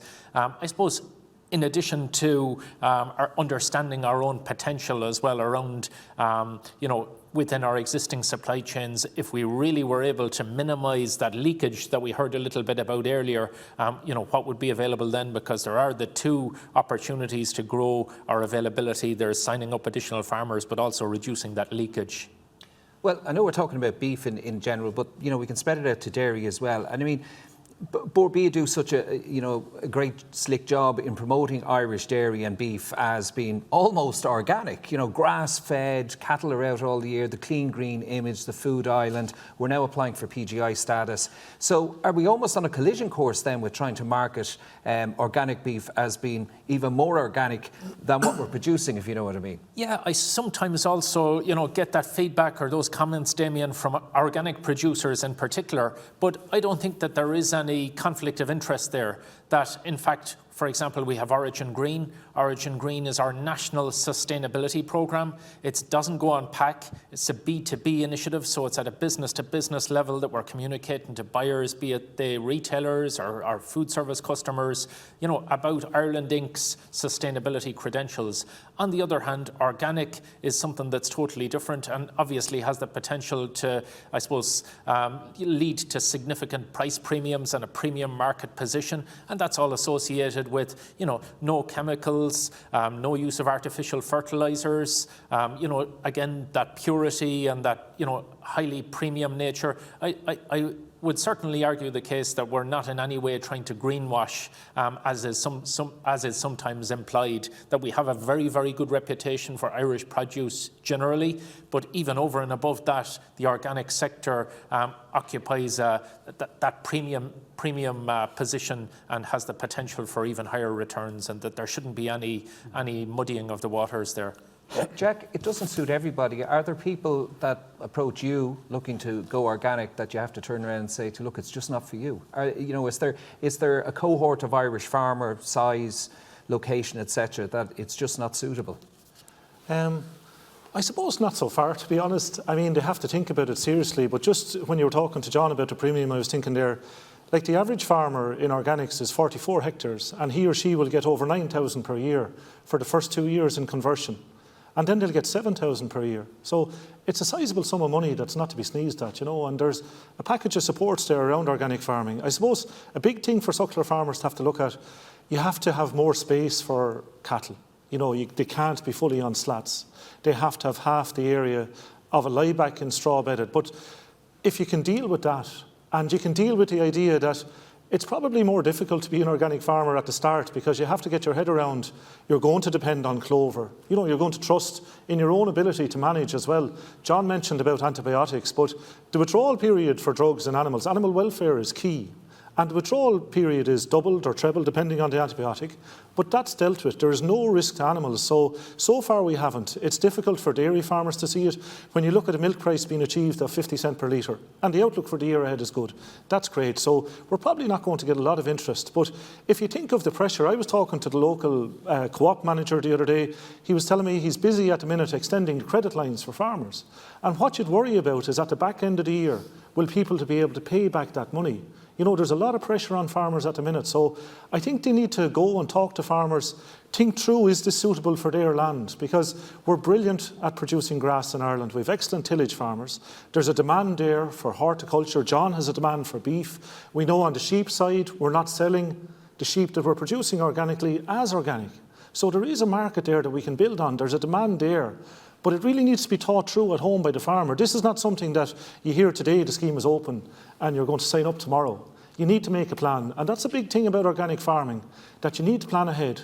What am I going to do next year? How am I going to manage my stock? That kind of thing. And it's challenging, which is revitalising as well for farmers and energising. The MOPS project that Gillian spoke about was funded by the Department of Agriculture and the EU under a European Innovation Partnership. And it showed that younger farmers are attracted into organics because it's more challenging. And that's a key thing in Ireland. Our average farmer age is 55, and we really have succession problems. Younger people, younger consumers, Joe's research would show, want organic produce. Okay. Can I just talk to you a little bit, Stan, about the EU Green Deal, which was launched last year, and among the targets there in the farm to fork element of it is that we increase EU organic production, I think, to 25% or something like that. Now, that's across the EU. I mean, you look at the likes of Austria, where they're 10 times or more maybe organic than we are in this country. So we don't have to go to 25, but we can get to 7.5. Do you think that now is under a little bit of pressure because of the food security threat as a result of what's going on in Ukraine? Yeah, look, it's a very topical question at the moment, and we can see in our own country, I suppose, the way we are currently involved in a number of activities looking at what effect the war might have on us in the short term, both in a food security sense, but also in terms of feed security for animals and so on as well. And look at, I think it's I suppose it's important kind of to weigh that up and make sure that everything kind of matches up. But I think with a policy like what we have with the EU Green Deal, that was developed at a particular time based on the I suppose the view of the world at that time. And there's a lot of very good priorities and very good initiatives in there that I think are good long-term goals and long-term important to consider in the long term in terms of sustainability, whether it's organics. Food security is within those policies at EU level as well already. Okay, with the Ukraine crisis, maybe it's put a different slant on how you might consider that now. But in terms of the long-term ambition of what the EU Green Deal, and I think the focus on sustainability and recognising, I suppose, some of the comments that we've had already in relation to where consumers are in terms of food and so on. I think in the long term, where we're going with the Green Deal and so on is still has a lot of merit for the future that I wouldn't be. Yeah, and I suppose, John, our euro is not going as far now across the board, particularly when it comes to heating our homes and so on. And indeed, food prices need to increase. We're constantly being told as well. Mm-hmm. And I don't know where we're going to strike a balance there if we've less disposable income to actually do it and families are hard pressed. Do you think that organic food could be a sacrificial lamb, not to mix my metaphors in that regard, as we go forward, particularly in the short to medium term. Is that a worry you have? It's not really, because the consumers in Europe, and again, all the research has shown, they're very conscious consumers, they're educated consumers. They won't sacrifice their health in relation to their budget. They're definitely looking at their budget a little tighter, have no doubt, but I don't think organic will be sacrificed because of it. But do you think retailers might, use it maybe as a loss leader, below cost selling? We've heard about it earlier on as well, and that eventually may trickle down and hit the organic producer. Yeah, I think as Gillian said earlier on, the return sometimes. In our situation, we deal with a lot of different supermarkets. Some take a decent premium gross margin on it. Some take very little, but the farm gate price is still the same. So that's their business, and leave it to them to sort out if they want to use it as a loss leader. But it's not affecting the farm gate price. Right. And so I'd have no issue there. Yeah, Joe, what's demand like globally? Because again, going back to the European Green Deal, the proposal is there to push us more towards a plant-based diet, to be more sustainable when it comes to food production. And we are seeing a big increase in, free from and meat-free products, particularly in the fast food and dashboard dining sort of sphere. But I'm just wondering from a global perspective, because we export so much across the world, outside of the Western world and outside of Europe, what are the demands like for protein products such as dairy and beef globally? Yeah, so looking at kind of global forecasts, Damien, for the next 5 years, it's projected that global meat demand will grow by about 2% per year, which is a surprising figure when you think of, as you say, people either choosing to eat more plant-based diets. But at the same time, we have all of this population growth with globalization, or rather, I suppose, increasing affluence in many regions, in spite of the wars, in spite of the crises, including in Ukraine.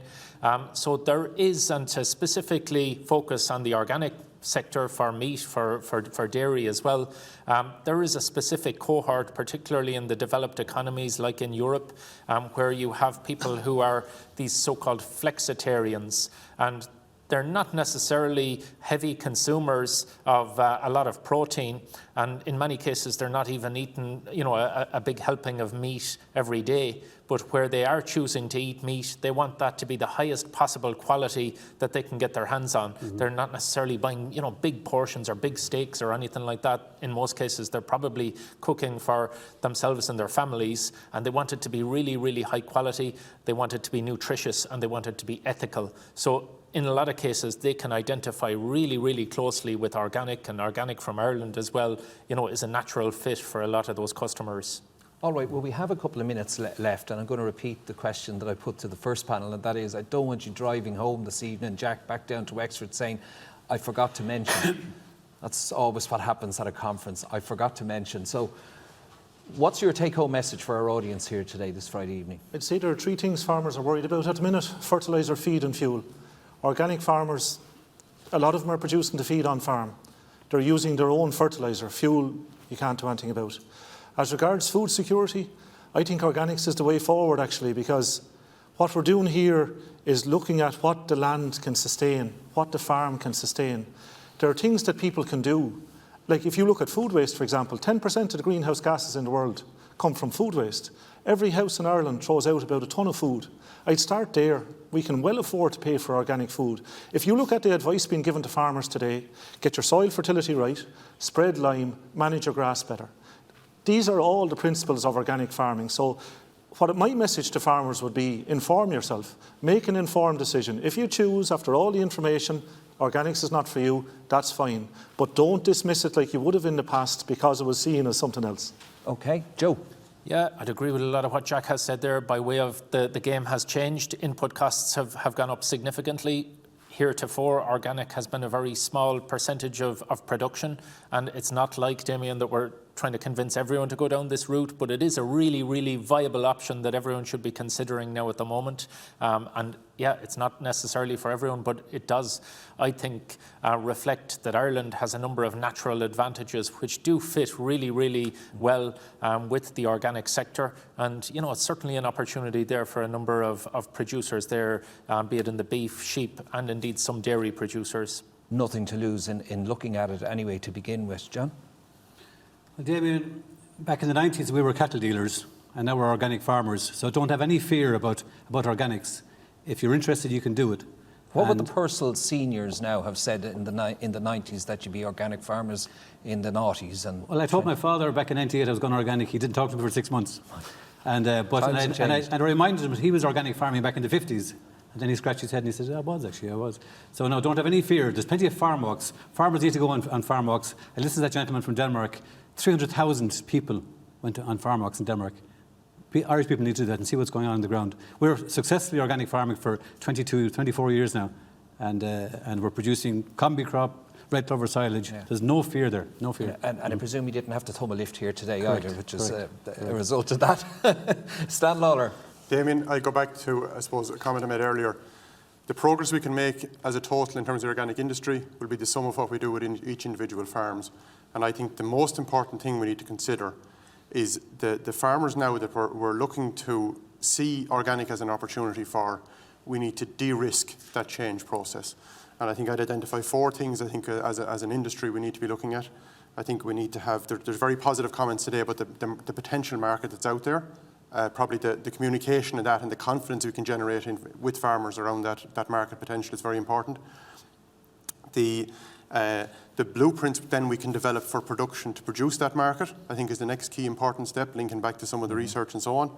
I think the next step is to be able to support individual farmers in their conversion and system setup decision making, and that comes back to advisory and education. And the final area then I think is when those farmers are set up, is to make sure we have the support to continue to support their organic development on an ongoing basis. I think that's the consistent development of the blueprints and the production systems and the technical efficiency factors and so on, so that farmers can benchmark and see how they're doing and make sure their business makes progress. Okay. All right, well, plenty of food for thought there for everybody. Thank you all very much. You just stay with me till I give you the answer to our second slide. What can be done to improve market access for Irish organic produce? Well, 34% of you say more collaborative approaches, for example, with producer groups, co-ops, etc. 33% inclusion of organic produce in publicly funded canteens. 22% say increased awareness of the benefits of organic produce amongst domestic consumers. And 10% say that increased international marketing needs to be done to improve market access for Irish organic produce. So thank you very much for your involvement in that. So our thanks indeed to our panel, Dr. Stan Lawler, Joe Burke, John Purcell and Jack Nolan. Thank you all for being with us. Stay there with us now. We're going to have a final panel for you, but before that, just to remind you of some organic related events and ideas which are being proposed by Teagasc and RDS that you actually look at. To see organic farming in practice and meet and speak with producers and sector experts, you can check out the Teagasc Department of Agriculture Organic Farm Walks programme for 2022. That's at teagasc.ie. Teagasc also provides training, advice and research for those involved in organic production, those considering converting to organic farming and the wider organic sector. And you can check out teagasc.ie for more on that there. The RDS Climate-Smart Agriculture series addresses the factors influencing the economic, environmental and social sustainability of farming in Ireland. Go to rds.ie/agriculture for more information on that. And previous events in the Climate Smart series are available to view on the RDS YouTube channel. You can go to youtube.com/the RDS for details on that. And I think we have one more slide indeed. The RDS Spring Agriculture and Forestry Awards recognise the very best farmers, foresters, agri-entrepreneurs and innovators in Ireland. Go to rds.ie/agriculture for more information on that as well. Now, before we wrap up, it's great to welcome back Paul Holmbeck, former head of Organic Denmark, and also to yourself, Elena. It's great that you've stayed around. I know you just made it back with us today, so it's great to have you here. So I suppose it's great to have two outside influential people in the area of organics, you from an EU perspective, you from an international farming perspective in Denmark. Listening to what you've heard here today, what do you think, Elena? Well, I have to say, first of all, I have to say that I'm really impressed about the ambitious target that Ireland has set for the next years for organics. And it really gives a signal that Ireland cares and really has embraced the challenge of the farm-to-fork strategy and the biodiversity strategy to create a sustainable food system and to preserve biodiversity in a serious way. So for me, these are very important bases that are fundamental for the growth of the sector. And what do you think when you look at the statistics that we have, 1-2% of organic production in this country? Do you give us any credit for the fact that I suppose we are grass-based, compared to maybe other countries, or do you still think it's a very disappointing figure? No, it's not disappointing figure. I mean, things have to change, things have to grow, and little by little you will manage to. It's true that organic sector is not considered a niche market anymore, but it has developed differently in different countries. So, I mean, it's just a matter of really starting the change and taking the right path to fulfill the ambitions that you have set for 2027. And you heard earlier on, we put up a question there and everybody's saying, we just need to incentivize farmers more and they'll go for it. I think that's only part of the solution. It's not really the solution because, of course, I mean, if you incentivize, in the moment in which incentives are not there anymore, then what do? You go back to conventional. No, first you have to create the market, first you have to create opportunities and give really farmers a perspective over their business. That's for me the most important thing. Then everything will flow with. Yeah. Paul, what's your impression of today's event? Well, my impression is that everyone's here. I mean, the farmers, processors, research, advisory system, the organic sector itself, policymakers. It's kind of, an organic boom is really kind of just waiting to happen, as far as I see. This is a deeply professional agricultural sector which has not yet embraced organics and has not opened up that part of farming also can be developed. So I just see this enormous potential. I think what I see is missing is a policy framework. Like now we hear, historic support and direction from the European Union. I've been in this for 30 years. This was not always the case, but there's really strong support. But now the work's in the member states. It's right here in Ireland. And so building up a policy framework, and the opportunity is here right now with the CAP strategic plan.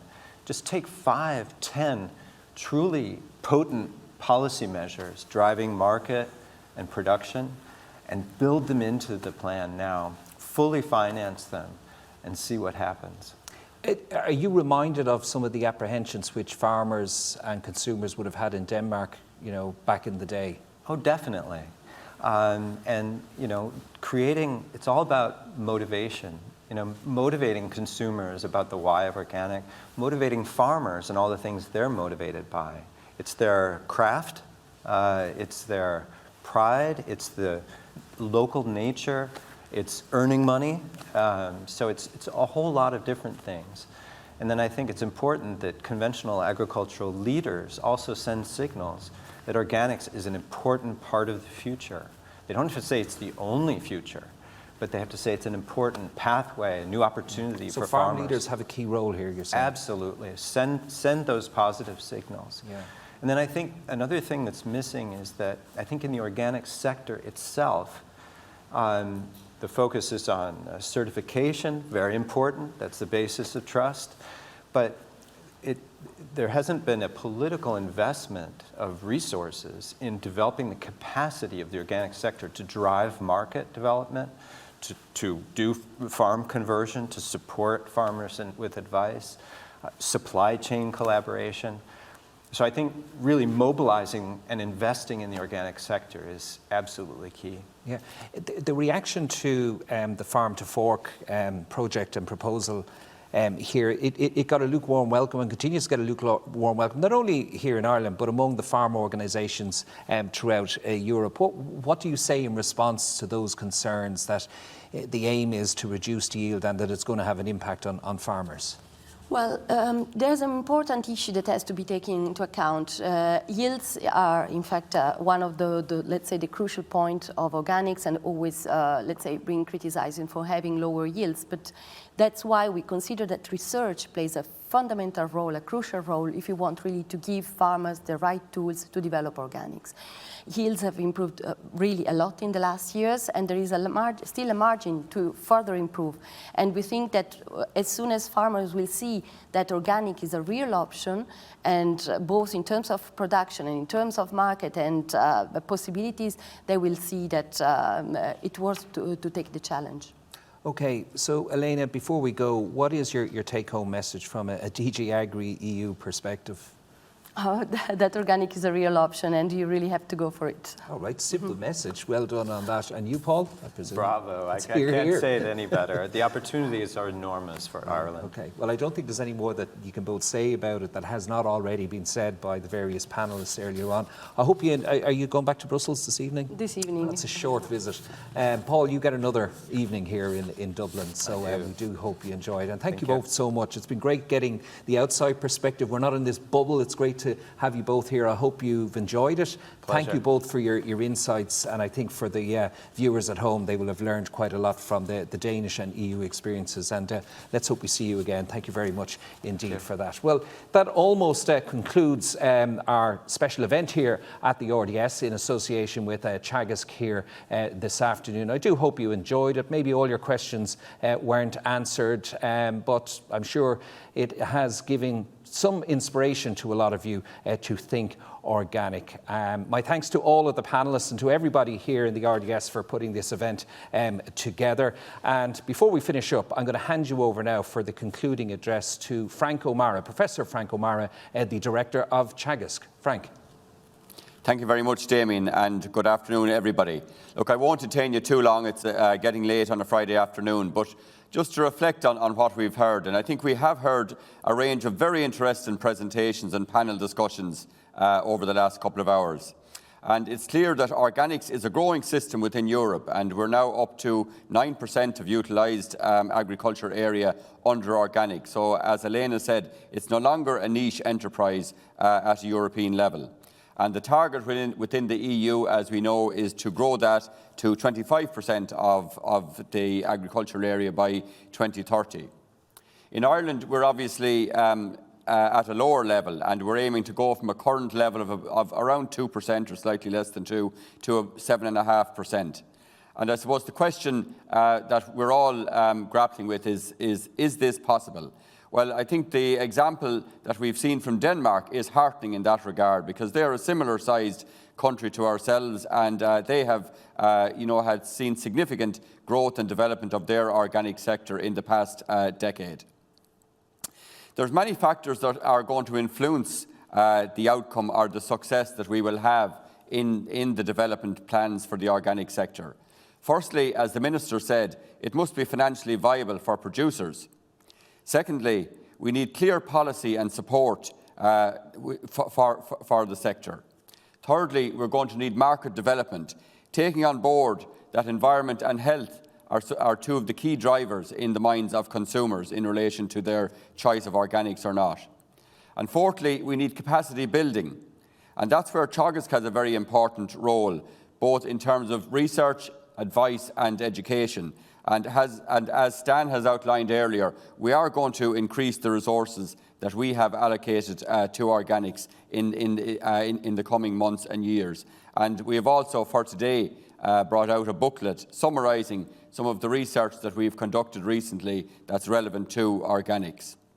And I suppose the last thing that's important for the sector, if it's going to grow along the pathway that's desired, is that we have excellent coordination among all the actors. And I think one of the unique aspects of today's event is that we do have all the actors here today and presenting and present. And I think that's very important, and that kind of collaboration and cooperation is going to need to be very strong for the future as we try to make a success of this. And I think the Organic Forum that the Minister is establishing is going to play a very important role in trying to get that level of collaboration. So just two other reflections before I finish up. And one is a comment that Paul made about the crowds of people that go to see the cows being left out, the organic cows being left out to grass in Denmark every year. And you know, that's something we just take so much for granted here in our system, where cows spend most of their year outdoors and derive so much of their feed from grazed grass, or indeed from conserved grass. So sometimes some of the things that we have here, we actually can take them very much for granted. The second reflection I have is that I can see a convergence of conventional and organic systems in some regards, with, you know, for some aspects of the technologies and knowledge that's required for them. And for instance, just two examples. I think that the role of clover and multi-species swards, it's obviously vital in an organic system, and now we're really heavily, I suppose, promoting that as a key component of conventional production systems for the future. And the second aspect that stands out as well, that's really important in either conventional or organic production, is the importance of soil fertility and health. And I think, you know, it's the exact same messages that we are carrying to farmers, regardless of whether they are in organic or conventional systems. And there's many other things I could have touched on too. So I think the point being that farmers in both systems, organic or conventional, can learn a lot from each other and have a lot more in common than they actually have in terms of differences. So look, before I finish up, I just wanted to thank a few people, and first and foremost our keynote speakers, Minister of State Hackett, Elena Panici and Paul Holmbeck, and we thank you for being with us here today. The other researcher presenters we had, Professor Andrew Barnes from SRUC and Dr. Kevin Kilkline from Teagasc, and all the other people that have been here today, experts or farmers or in industry, people who have willingly gave of their time and expertise to make this a very interesting session. I'd also like to thank the RDS, and in particular Paul Farley and Cathal O'Donoghue for their role, their very important role in organising and the delivery of this event here today. And it is an output of the Agriculture and Rural Affairs Committee of the RDS.